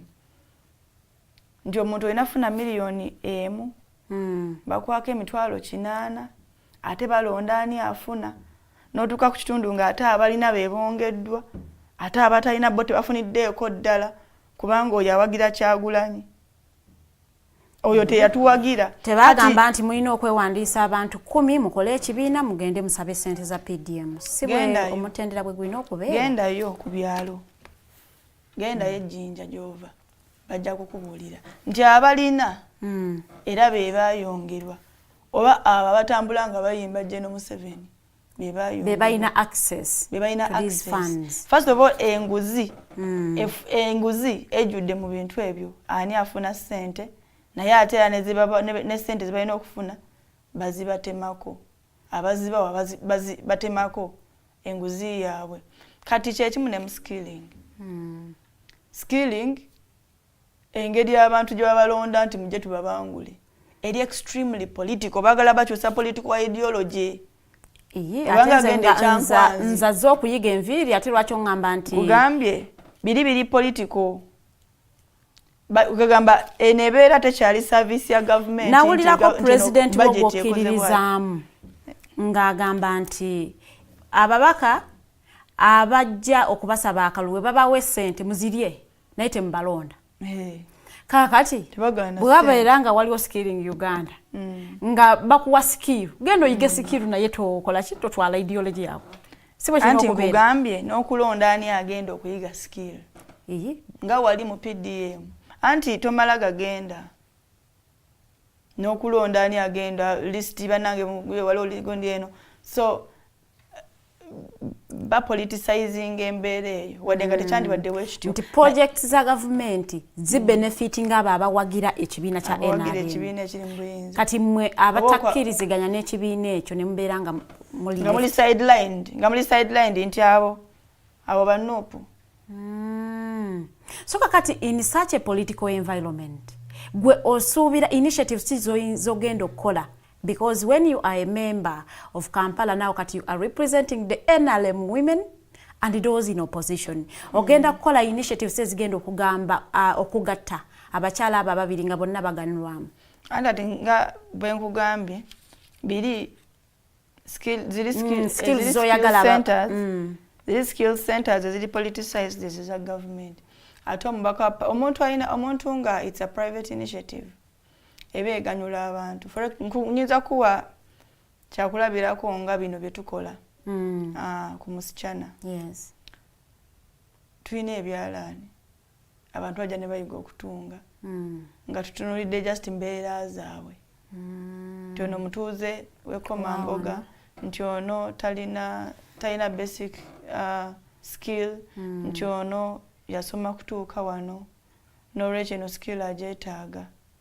Omubaka wa Parliament obeera okiikirira abantu bonna. Kyova olaba nga nnyina ekizibu eky'amaanyi mu kusosola abantu abagenda okuyiga skill ku centers eza government omwi w'omusolo zasasulira. Olunaku lw'eggulo ku Parliament mu komiti ya health ababaka balwaizinze ensonga baneekolera gyange the prostitutes around the streets of Kampala era nga bagamba nti it has become a problem in Kampala. As a woman who is advocating for women's rights, who is also advocating for equality, you know, girls have to have equal rights like men. Olowooza ensonga yaba neekolera gyange all over the streets of Kampala oyinza gye handling otya? Abakyala abo babulamu okuteekateeka organizing n'okubalaga their potential. Kubanga abasinga bagenze mu mulimu ogwo olw'ebizibu ebibatuuseeko. Abamu olw'okubeera nti abaami babaleseewo n'abalekera abaana. Abamu olw'okubeera nti abadde exposed to drugs at a young age. Nti abadde muwala muto n'abeera exposed ku biragalalagala neyeesanga mulimu ogwo ng'ate maybe afunye addiction takyasobola kutereeza mbeera ye. Kati ekisookerwako kyakutegeera circumstances zaabwe. Toyinza kuimposinga solution ku muntu nga tomanyi kizibu ki. It is dangerous. N'ogamba nti nze ndese solution yange yeeno. Kati nga bwenkugambye nti bagenda ku street ezo olw'ensonga ez'enjawulo. Ensonga zaabwe ezisinga era nsonga z'abakyala. But some women don't just want to work. They want to live a soft life. So they want easy things. Some end up on the streets. Bw'obeera ng'otereeza obulamu bw'abantu, it is extremely difficult, almost impossible, to achieve 100%. True. Fe mu social work, oba mu development work, batugamba nti ne bw'okyusa obulamu bw'omuntu omu, naye ng'obwo bukyuse. It is a success. It's a success. Ngenda kuwayo example. Ntera okugigamba bannange. Okasijja girandaza on how I started this work of menstruation. Nti nze ne mukwano gwange nnyo, my best friend. Twali tutula ku ntebe y'emu. In school? Yeah, mu ssomero. Lumu ne bamuyita agenda asimula ekibaawo. Agenda asimula chalkboard olubaawo. Bwe yali ali mu kugenda ku chalkboard, ekigoye ne kigwa okuva mu uniform y'ekiwero. Kyali ataddemu. Era teyatuuka na ku lubaawo n'agenda. Tetwaddamu mulaba ku ssomero. Omwaka ogujja twali tutula P7 ye ng'ali lubuto. Era yazaala omwana we ku myaka 13. Kati agenda oweza emyaka 2 ng'alina abaana nga bana. Kati nze ataafuna kizibu ekyo obulamu bwange bwanjawulo ku bubwe. Kituufu. So omuntu omu ng'obulamu bwe buteredde perhaps asobola okukyusa generation. Kati bwe tunaba twagala okutegeera circumstances z'abakyala bano baneekolera gyange, n'engeri gye tuyinza okuofaringa solutions. Tuyinza obutakwata kisaaganda, weewaawo tujja kwagala okutegeera buli omu embeera ze n'engeri gye tuyinza okumuyamba, naye ate toyinza kujjamu ba outliers. Nze ndi statistician. Toyinza kujjamu outliers. Tewaliiwo solution etalina outliers nti oyo alimi oba ono, because ebigendera bya byanjawulo. Naye ate nga basinga obungi beba bagenda mu mulimu ogwo nga tebalina kiddako. To make a living. To earn a living. Alina abaana, talina kiddako, omusajja mulese mu nnyumba bwe bityo. Kati ate omuntu nga ye agendayo out of luxury, toyinza kumuyamba na skilling. Toyinza kumuyamba naye ate osobola perhaps okumuyamba ne mindset change. Naye ate osobola n'okusanga oli ng'emisana akola omulimu gwe ogwa bulijjo nga wano bw'oli mukola. Ekyo naga neekolera ejije. Naba neekolera gyange. Kati ebiseera ebisinga oyo toyinza kugamba nti ojja kumubangula mu kutunga ojja kumubangula mu ngeri gye batambulika mu bizinesi entonotono engeri gy'okoleramu okulima ewakaawo bwekityo. So outliers bajja kubeeramu naye tujja kutunuulira ekisinga okugasa abantu abangi nti will identify nti banaye twagala emirimu gyammwe mukukole naye not on every street of Kampala kale mubeere ku street emu that everyone knows oba oyagala muntu nekolera jange bali ku street bweti bagende bakolerawo instead of them being all over and they are calling on men and men have kids in their cars. It is embarrassing. Etuka ku issue of morality kiba kigenze wala ddala. Basikanya ne bakyala bannawe. Obanga otambula ku street ng'otambula oba ne mwannyoko oba ne muganda oba n'omwami we. Ne basobola okusikanya n'okuyisaamu MP somehow. Kati kyenkugambye oluusi obeera embeera z'abantu ng'olaba waliwo ekitali kituufu. Kati osanga oli okimanyi nti abaana abawala babeera trafficked. Kituufu. Osanga abaana mu mabaala. N'omutunuulira nga wa myaka 16. Abaana oyogera naye nga wa myaka 14. Naye ng'olaba embeera ze n'ennyambala ye. Oluusi ng'akola mu bbaala eyo nga waitress. Kati oyo omwana bambi abeera mu luzungu tukiyita kwegamba she has been deprived of her innocence. Babye childhood ye. Her childhood has been taken away from her. Atandise okulivinga obulamu bw'ekintu ekikulu at any early age. Nga mwana muto nti omwana ku myaka 12 mutandise omukunamya aze mu hoteli okuweereza. Kati omuntu we bw'omusanga nga wa myaka 2. Because wali jjukira ab'emabaala abadde exposed atandise okunywa omwenge. Yalabalaba dda ensi. Kati bw'omusanga nga wa myaka 2 ojja kulaba omuwala neekolera jange era bano abaana tebali responsible. Naye nga bambi yali exposed to habits at a very young age. Ng'olina kumubudaabuda kumutereeza kubanga abasinga babeera baggyibwa ku bazadde baabwe nga babagamba bagenze babatutte Kampala kukola. Nga bw'olaba abaana abaggyibwa wano ne batwalibwa mu biyumba Saudi Arabia oluusi ne bafunirayo ebizibu. Oba omuntu ne bamufujja wano nti ogenda kukola mulimu bwe guti e Dubai oba e Oman oba e Qatar oba e Jordan. Ne batuuka ne bamuteeka ku street. Omanya ezo story? Yes, ne bagamba nalabako omwana omu ng'akola story eyo. Ne bagamba kati omulimu gwankuleeseeko gwa kwetonda. Kati omwana oyo n'abeera mu nsi mu ggwanga ly'atamanyi ly'atalina wa Luganda na lumu ate ng'omutuleese kwetonda. Ekyo ekintu kituukawo ne mu ggwanga lyaffe lino.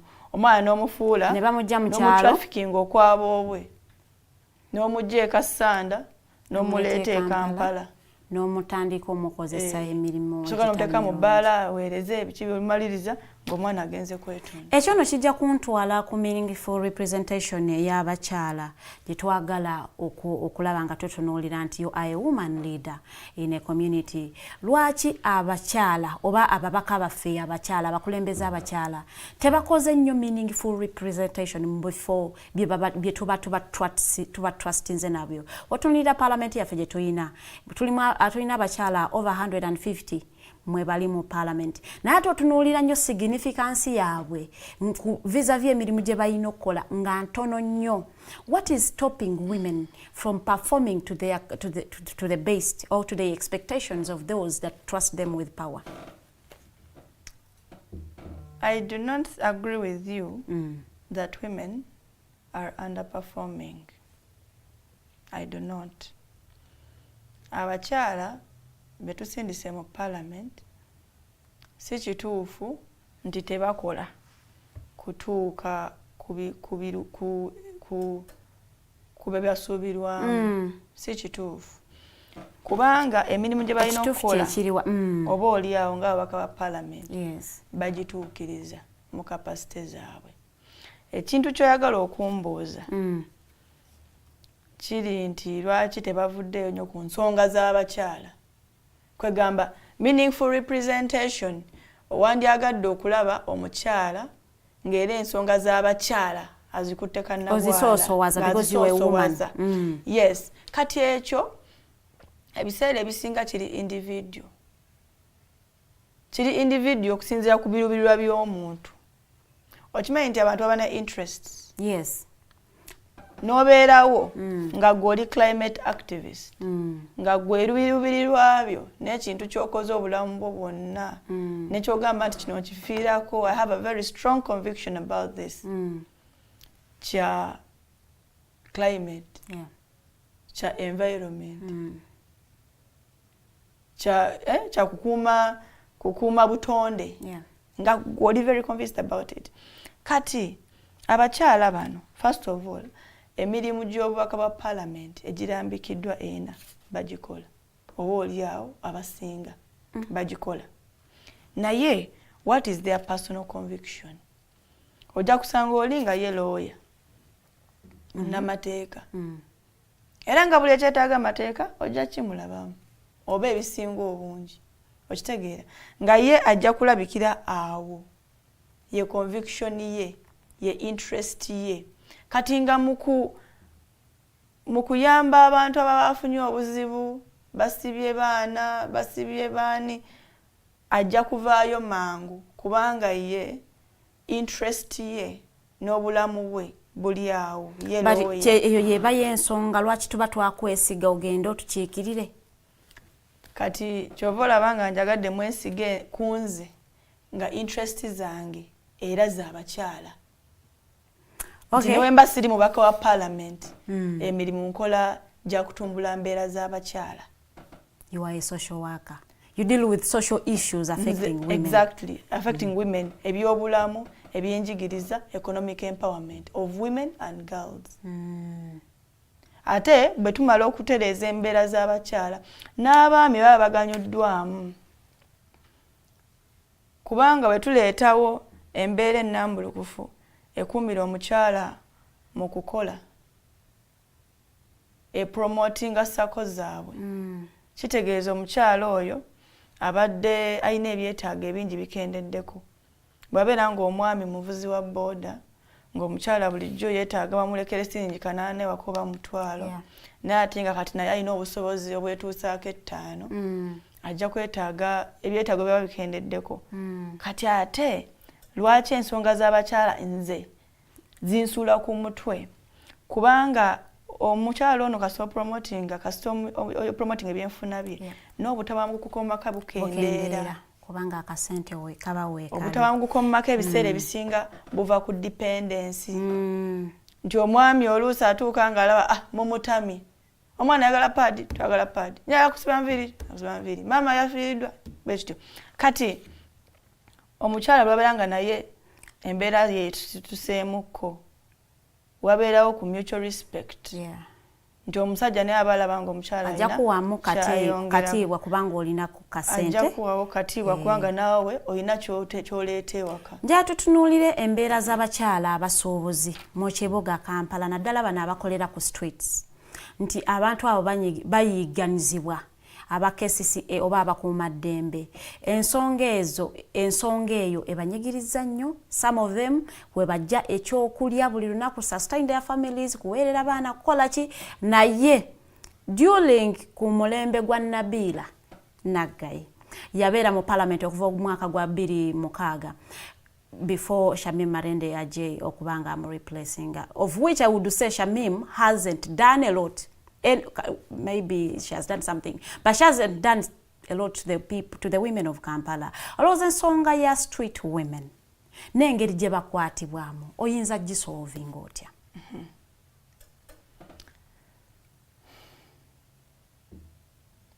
Embeera z'abasuubuzi mu kibuga wano, embeera gye bakoleramu bangi yennyamiza. Kituufu.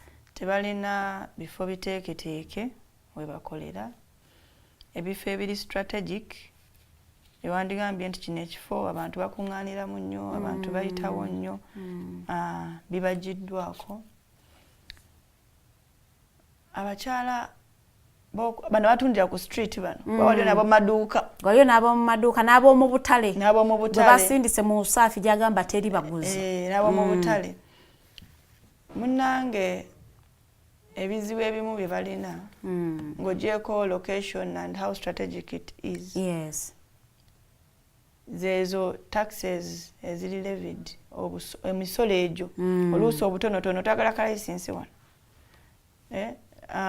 tokkirizibwa kubeera wano leeta ssente bwe ziti Yeah. egimu gya mu butale within naye ate egimu giri ku mirimu gyabwe gye bakola. Nabadde nyina omuntu gwempa ekyokulabirako wadde ate kino kyabasuubuzi abasuumuuseeko neera nga nabo bakyala. Okimanyi nti waliwo ebintu nga mu tax schedule tebiteekeddwa kusasula musolo naye ate nga tubisasulira omusolo. Bintu nga ki ebyo? Can enlighten Ugandans? Kati nze ndi mukozi wa sanitary pads. Tuzikola ezoozebwa. Yes. Reusable. Teziteekeddwa sasula musolo. Ne material azikola tateekeddwa sasula musolo. Naye tugusasula. Why do you pay yet you know you are not supposed to pay? Tugusasula ate nga teba nanguzi. Bakulaga nti for you cannot benefit from this. Naye nga bakugamba ani ayinza okubenefitingamu, ani ayinza okukibenefitingamu. Singa obadde ne factory ng'olina abakozi nga 10. Singa obadde oyingiza konteyina nga 5 ez'amaterial awo tuyinza okulaba naye nga kiri mu tteeka nti reusable sanitary pads and all their inputs are zero rated for tax. Naye n'olemwa okufuna engeri gyo benefitinga from nga singuzi si favor, it's not a favor. Naye ne bakulaga nti olina ogusasula n'obulwa obuyambi nno from anyone at URA. So kati ekyo kituukawo ate ku bantu nga ffe nti you are in manufacturing and things like that. Kati osobola okusuubiriza ekituuka ku bakyala abakola obulimu obutonotono abagezaako okwebeezaawo.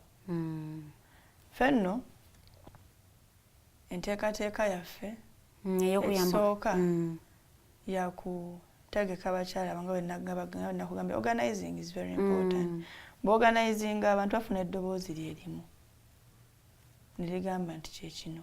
Nze nga kugambye nti nze my interest is on women empowerment. Era nja kuteeka nnyo essira ku policies ezo ate zisinga weeziri zibulako ku implementinga. Of course okuimplementinga kwetaaga omuntu alina interest mu nsonga eyo ng'agigoberera buli lunaku nga followinga up ng'omukulembeze w'abakyala buli lunaku. Kyetujja okukola obulungi kubanga tukimanyi era n'embeera z'abantu tuziraba ate era mutuwangaalidde ate gyemirimu experience nga nze kugamba ekya experience nga nange ekinyigiriza naye bandaga nti abakozi bennina abo batono bona afuna factory nga abakozi balinga 10 abakozi nga 10 ne container zo yingi gosoleta container ennene container ezijjudde nga 5 tujja kuwa. Kati weebuuza omukyala nga nze nga ggwe ogenda kuzimba ddi obusobozi? When are you going to build capacity to employ 100 people? Ogenda kufuna ddi obusobozi obuba n'abakozi 10 okubanga otuuka ku state eyo obuzimba factory ennene? Ogenda kufuna ddi obusobozi obuyingiza konteyina za material 3 nga zijjudde osobola okubenefitinga mu kintu ekyo? Kitegeeza nti tulina amateeka, tulina policies naye their implementation is discriminatory in nature. Zibenefitinga abo ate abalina bw'otunuulira njagala kati tuyingire politics waffe ow'ekibiina kya National Unity Platform, but before we go into that njagala tutunuulire operation yabadde mu kalulu ke Kawempe aka by election. Are you prepared? Because akalulu k'ekibuga Kampala, given that vis-a-vis the security, national security, we would all wish to be secure in this country. Now, Oloza, are you prepared for the oppression, for the violence? Why must violence be part of an election? Why it doesn't have to be part of an election, but there are precedents nga violence tabula mu kalulu k'ekibuga Kampala. Era nga latest example gye tulabye Kawempe. ng'ate tubuzayo emyezi mitono nnyo okuyingira 2026 akalulu akali general kosonzeemu nti I am coming as a woman MP Kampala district. Kino nno tekiri kunze nzekka nga aspirant nti njagala negwanyiza ekifo kino n'ekiri ku buli munnayuganda agenda okwetaba mu kalulu. Ate okwetaba mu kalulu si kwe kwesimbawo. Buli muntu ali part of the electoral process okugenda okukebera oba erinnya liri mu lukalala okugenda n'okukuyega akalulu n'okukanoonya n'okukalonda n'okukakuuma. Ekisooka kye njagala okugyawo era kye tutalina ku legitimizinga kwe kulowooza nti akalulu kateekeddwa okuba mu violence. Abakuumaddembe batukolako effujjo. Ekyo kituufu. Naye ate kikyamu. Si bwe kiteekeddwa okuba. Kyebakola yes. Ekyo kituufu nti batukolako effujjo naye kyebakola si kiteekeddwa okubeera. Nti tetulina kubeerawo nga tumanyi nti kasita weesimbawo. You come prepared for the violence. Yes, you come prepared for it. However, Abannayuganda tulina okumanya nti kino si bwe kiteekeddwa okukola. President atera okutugamba nti olunaku lwe tulisalawo omanyi waliwo akafaananyi ka cartoonist nsaba nsaasire kubanga simujjukira exactly who it is ate sagala kwotinga mukyama. Waliwo emmeeza bweti kuliko abaloodi batudde bambuto nnene balinga basatu naye ng'emmeeza eyo ewaniriddwa migongo gy'abantu. Abantu balinga 10 oba 10 kale bakutamye bwe bati ku migongo gyabwe kwe kutudde emmeeza. Kati president atugamba tube tulisalawo okusituka ebyokulya by'abano bye bali bitafutafu bye bali mu bye tuwaniridde bijja kuyiika era byonna bye balya bijja kuggwawo. Kyannaku nnyo era nkivumirira nnyo nti ebitongole ebikuuma ddembe ebiteekeddwa okuba nga bikuuma eddembe ate bye bisinga oddityoboola. Naye si bwe kirina okuba nti bannange omuntu agenda kasita osonga bwoti nti njala kwesimbawo oba ngenda kulonda. Akugambye abeetaba mu kulonda si beesimbyewo bokka. Kubanga violence eno esinga actually ekolebwa ate ku bantu abazze okulonda. Ku bantu abatambula obutambuzi ne bakandidate baabwe. Ku bantu abazze ku rally ne bakuba mu tear gas. Ku bantu abatambulidde abakuma candidate nti tuli mu kutambula tugenda Kawempe ku ttaano tulina rally ne babakuba. Ku bannamawulire nga ggwe nti ozze ne kamera okukwata bigenda mu maaso mu kalulu kujja kubizannya ku mpewo abalabi baffe bamanye kyekyagenze mu maaso e Kawempe ne babakuba. Kati ekyo kikyamu. It is wrong, it is unconstitutional. I agree with you, it is wrong, though it is happening, and there are precedents, and I don't think 2026 will be any different. Njagala okuyingira mu politics wa ekibiina kya National Unity Platform. They say, I don't want to be ndi so sure. Nakandi, I have Nakandi Winifred on the show, and she's coming as Woman MP Kampala District, a position that is being held by Honorable Shamim Malende. Bagamba nti okufuna kadi mu kibiina kya NRM wetagamu akasente tagamu ettooke. Is it true? Kufuna kadi mu kibiina kya NRM simanyi mu kibiina kya NUP, kibiina kyo. Nti wetagamu ettooke, you know, you need to have some money to be able to be a card holder of the NUP card. Bani abagamba? Abantu bijeyo gye ntambulira nga noonya amawulire gange. Naye bannange bannamawulire. Ekibiina kyaffe kibiina kikoleddwa ku maanyi g'abantu. Nakati kiyimiridde ku maanyi g'abantu. Amaanyi g'abantu ffe ye basis y'ekibiina kyaffe era ge galonda omuntu. Tulina processes ezirambikiddwa obulungi. nti omuntu ajja maaso ga vetting committee yo nga committee nemusunsula nga munnakibiina but most importantly ne bagenda ku ground babuuza bannakampala ani ayinza obbakiikirira obulungi mwe mulaba ani kati process ezo ziri clear abantu baziyiseemu bazeetabyemu. Do you know that even those who disrespect the law know the law? Do you know that even those who might disrespect the processes know the processes exist? Ebyo speculation. Ebyo mugamba nti kaadi za ssente nti omuntu okufuna kaadi wetaaga kuba mu netooke speculation. Nakubeera nti mubuzaabuziddwa omanyi tubuzaabuziddwani no mubuzaabuziddwa like abakyogera baba confused bagamba naye how are these people able to pull this off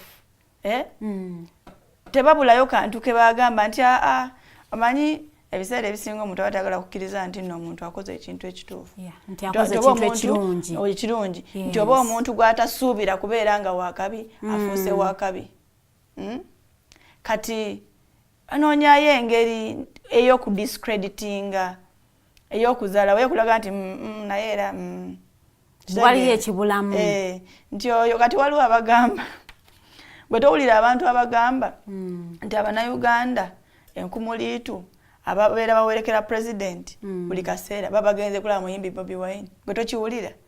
Mbiwulira naye abo baba just banoonya ngeri ya tebagala kukkiriza they just discredit nti ono president abantu bamulonda abantu bamwesiga abantu bamwagala era bakkirizaako ate omumuli gwenkukyukakyuka mu Uganda babateekawo eryo tuba tuliyita zalawo nti abagenze kulaba muyimbi nene bitaninga out ngera tuba kubi. Okay. There has been a precedent mu bantu abali mu kibiina kya NUP naddala abo abaagala okwesimbawo nti the negotiations within the party ne bagamba nti gwe Nakandi kojja kujja 2026 ono kaakwatemu atuvugemu ekisanja kimu. That is said with Mosiri David and Alan Sewanyana. Did you have any talks with the current Honorable Shamim Malende Ogamba? Maybe I am incapacitated, maybe I am not coming for 2026. Were there any negotiations for you to come as a woman member of parliament, Kampala? Nti mokiriziganya nti gwe Shamimu gwe jangu 2021 2026 nze ngenda kukwatirawo 2026 2031 tirulinga tannaba kujja kwesimbawo janguko kino malenzi gye kiri nedda ekyo tekiriiwo tekibangawoko naye nga bwe nakugambye ndi Munnayuganda alina constitutional right. You have a right to contest. Ate ne president atujjukiza nnyo nti mwesimbewo muvuganye. Ate ne wano juzi bayabadde ku TV emu n'atujjukiza nti tewali muntu, you're not supposed to seek permission from anyone to be free in your own country. Wakitegedde?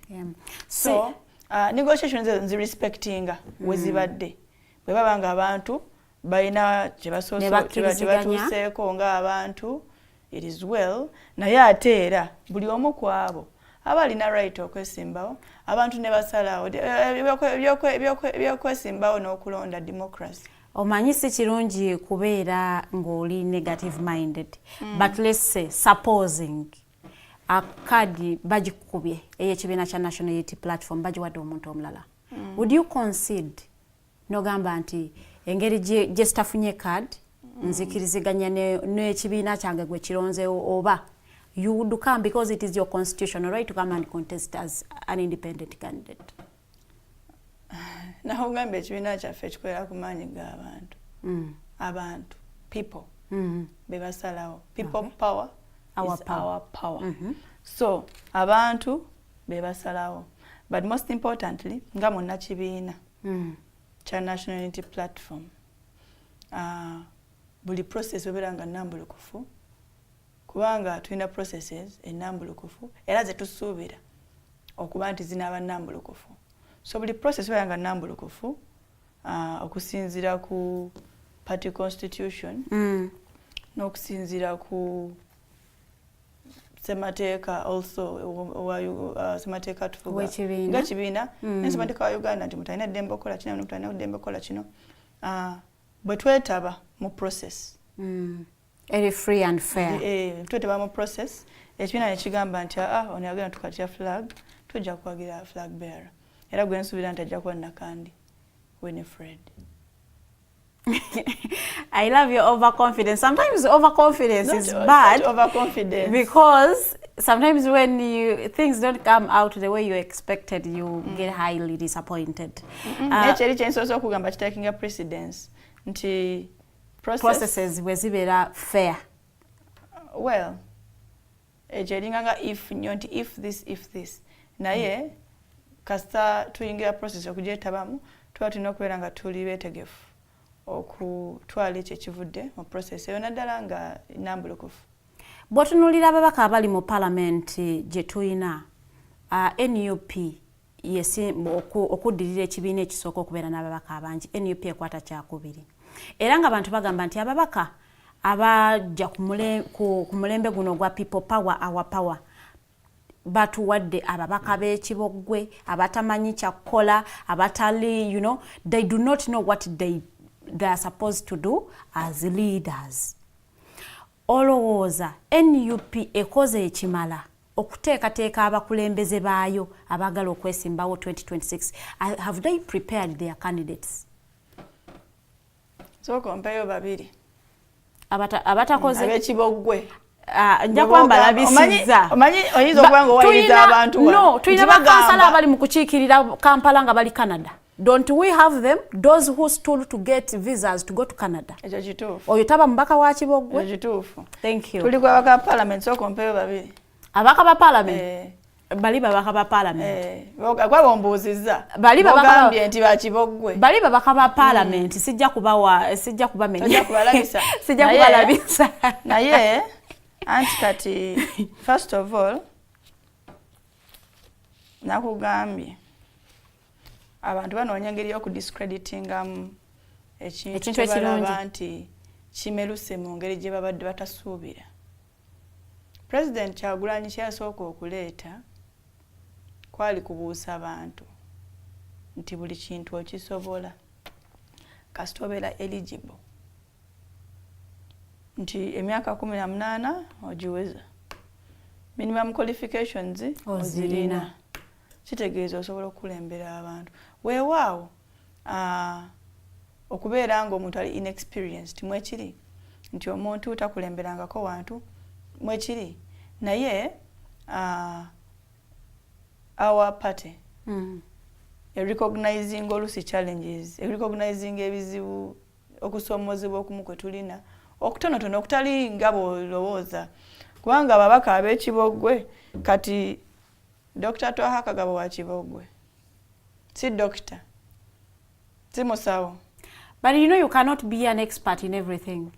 Oyinza okubanga oli doctor nga osobola okuperforming eri naye nga tosobola kukola representation eyamba abantu. Kino nti oyo nno Dr. Mulamba musawo nanti ekyo kyenkutegeeza ebintu byakoze bikunyumira fena tubiraba nedda ndi mukulaga nti kubanga abasinga bawoze ekyo minimum qualifications balese basinya 6 balese nabadde muyimbi nedda kati oli musawo naye ebintu byakoze fena tubirabye si bye ebintu ba constituent be benyumirizaamu okitegeedde kyeŋŋamba kubanga abasinga kye bateekako bagenda ne banokolayo bano mikwano gya president nti ate ono yali muyimbi kati naye najja mu parliament naye ng'ate abasinga bastayinze true to their word tebali mu zino professions bali mulowooza ezakabi ne bastayinze true to their word. Ate president kyasinga okukubiriza abantu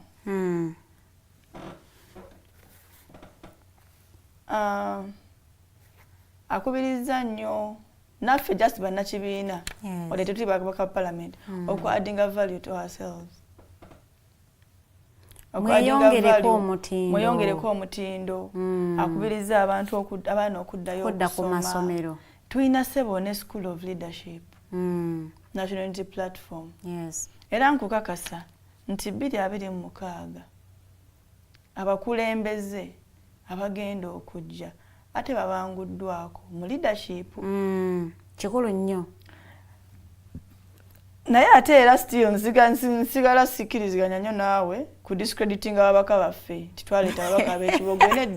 Nedda kubanga abasinga mutunuulira social background ya muntu okumuyita ow'ekibogo. Naye kwadde example ya doctor eyandibadde owakabi kirungi naye mwe abamuleeta ate nga amalirizanga anti kati ba outliers ze nagambye wali mu kusooka nti graph eba ya straight line ne kwako ka outlier bwe kati ka outlier be bakagabo be bakagabo tebayinza kubula mu by'obufuzi abenoonyeza ebyenfuna.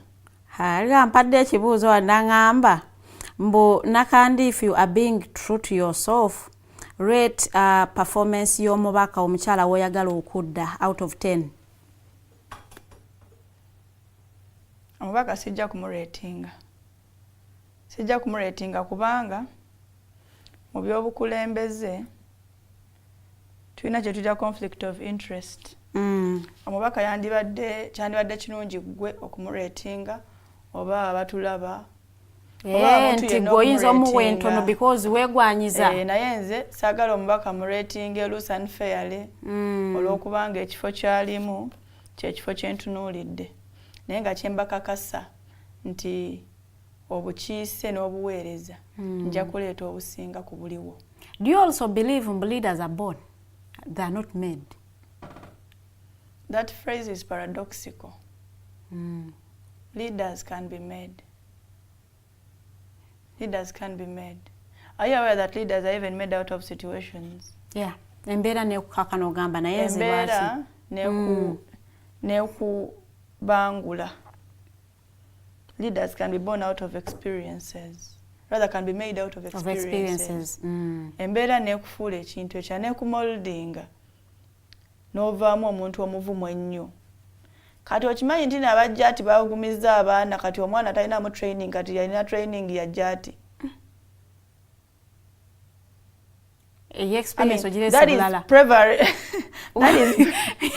That is bravery and courage made out of experience. Nti ofunidde experience ku front. Nti ogumya omutima olw'embeera gy'obadde oyitamu. Obadde battle hardened. Nti ogenze mu kalulu kolooza nti kali free and fair. Abakuuma ddembe balabanga abakuuma ddembe.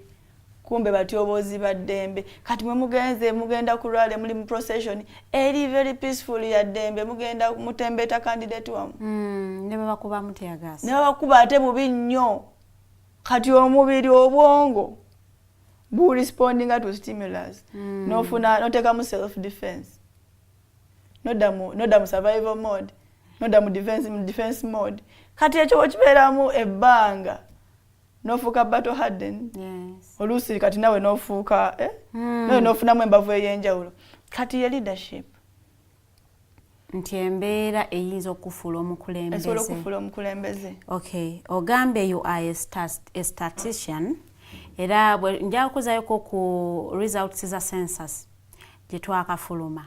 Nti baatulaga nti abakyala tuli bangiko okusinga abaami. Do you think nti tukyetaaga okubanga baturifaringako as a minority group? Ebintu ebitufuula inferior, biologically inferior.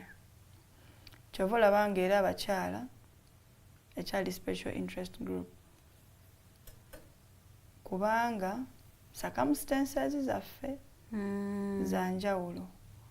Nga bwe nkugambye ojjukira kyenkunyumiriza eky'omwana omuwala nti bw'ava ku ssomero ku Mande akomawo Mande ejja kubanga abadde mu nsonga toyinza kukijjawo. Omukyala yeetaaga maternity leave wadde n'abaami bacha advocate nga beteka paternity leave okutandika okubondinga n'abaana bazadde naye ate omukyala experiences za njawulo osanga omukyala nga olunaku lwafunye olubuto bwati paka olubuto nga lwa myezi 6 tava mu nju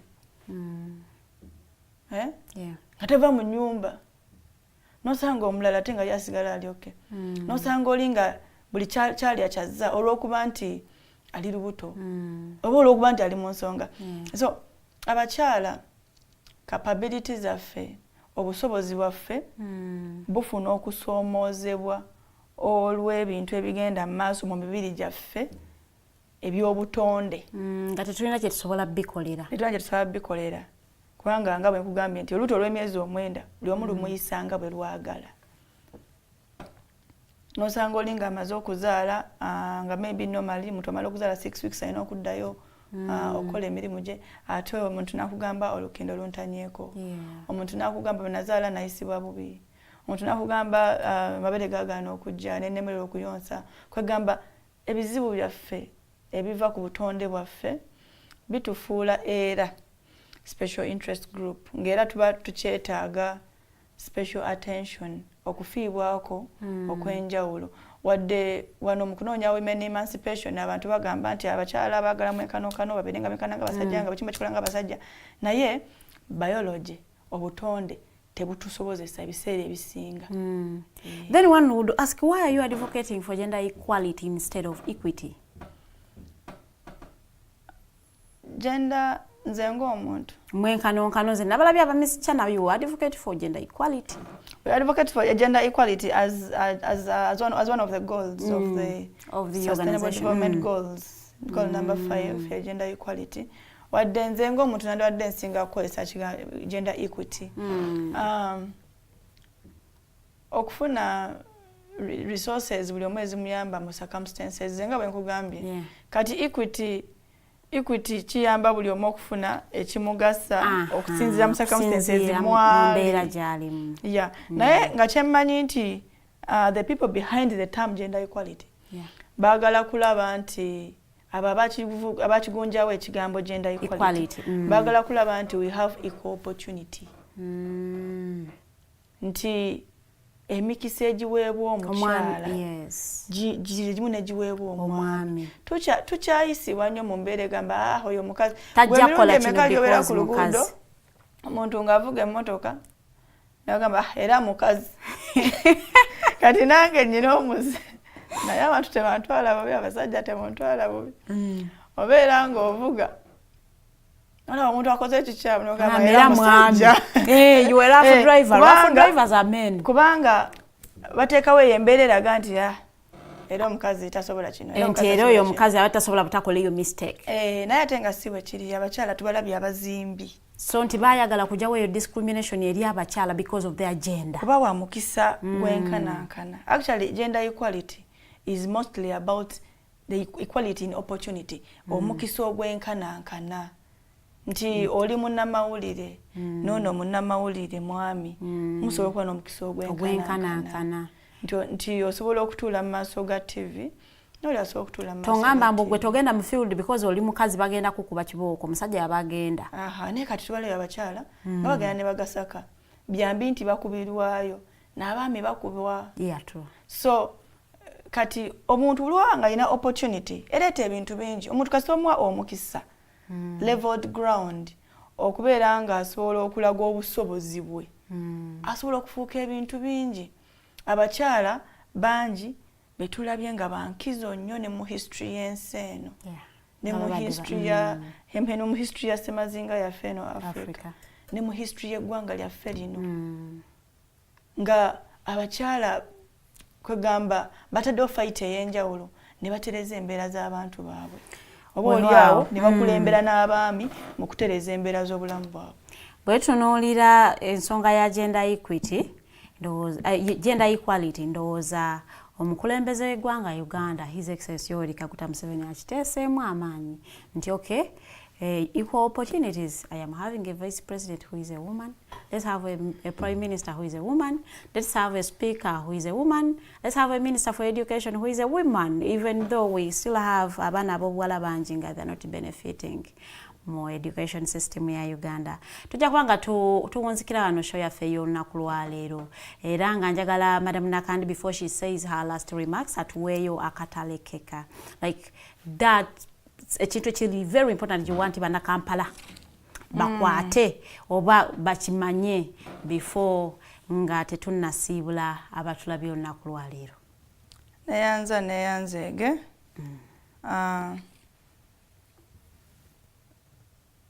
abavubuka mbajjukiza nti tugenda mu kalu k'abavubuka. Abavubuka president atujjukiza munange bwe ngamba president bantegeeza president omulonde president Kyagulanyi Ssentamu. Waliwo atali mulonde? Anti president wina Kyagulanyi Ssentamu. Nanti nze kubanga gwe mmanyi omulonde yalayizibwa. President omulonde. Kale tugende mu maaso. Kyagulanyi Ssentamu. President atujjukiza nnyo okwettanira obukulembeze. Tuleete eddoboozi lyaffe ku mmeeza tusobole okukyusa embeera zaffe n'okukyusa embeera z'abantu abatwetoolodde. Abavubuka mbakubiriza okwenyigira mu kalulu k'abavubuka akabindabinda. Nomination ziriwo mu Gwamukaaga naye tugenda kuba tukebera enkaala z'abalonzi mu guno omwezi gwennyini.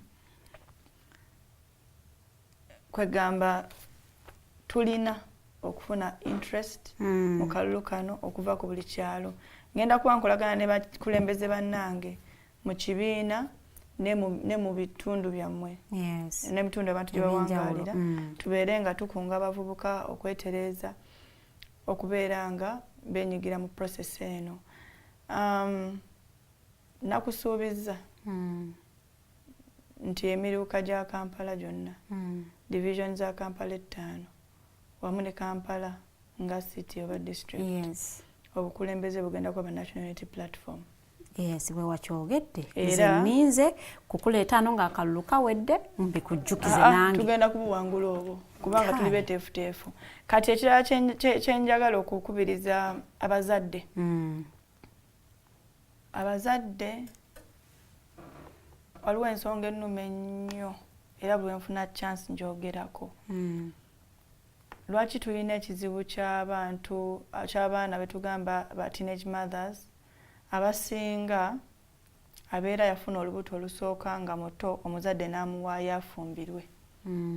Ekyo ekintu abazadde nsaba tukikomye. Kituufu omwana okufumbiza abaana batanneetuuka. Omwana wabanga afunye olubuto oluusi olw'embeera ebadde ewaka oluusi tafunye bukuumi bumala oluusi waka badde obwetaavu bungi nga naawe tomukugira kugenda gy'ayagala aleete akasente ewaka n'afunirayo embuto. Tomukkiriza kufumbirwa. Tofumbiza mwana atannaba kwetuuka bannange. Omwana bafuna olubuto nga muto myaka 13 myaka 14 aba akyalina chance esoma.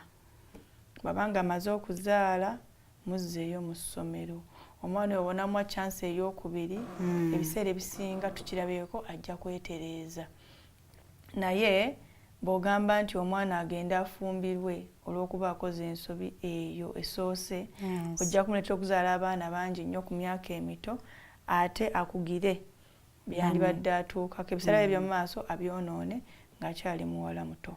Neeyanziza nnyo neeyanze. Wow, thank you so much okubanga otwegaseko olunaku lwaleero ku Mighty Drive. Tubadde twogera nsonga z'abaana bawala abavubuka n'abakyala okutwaliza wamu ng'ate emphasis tugitadde ku Kampala wano because ya expressing the interest okubanga representing abakyala ba Kampala district. Ndowooza ensonga oziwulidde bulungi nnyo ekansubire nti ate gwe munnange mwana muwala muvubuka ofunyemu ekyokuyiga gwe abali tamanyi nti ate akalulu k'abavubuka kabindabinda ate munange naawe information gitwala if you want to participate endowooza ke kadde ogende otandike okubanga oteekateeka ground abantu bakumanye sobola okubanga ate onoonya akalulu bulungi nnyo. Nja kubeebaza abaddeko abatambudde naffe okuva wali we tutandikidde ku ssaawa 2 ate paka wano tugenda okubanga tuwunzikira show yaffe ku ssaawa zino 4.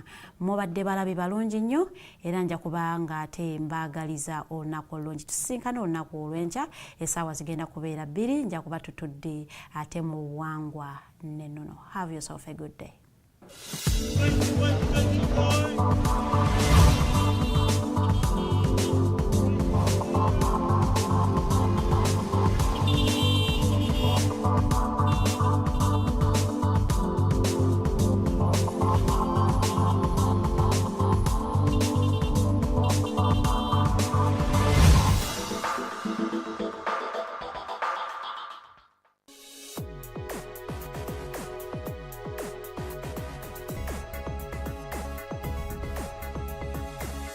The Alternative Dig Talk.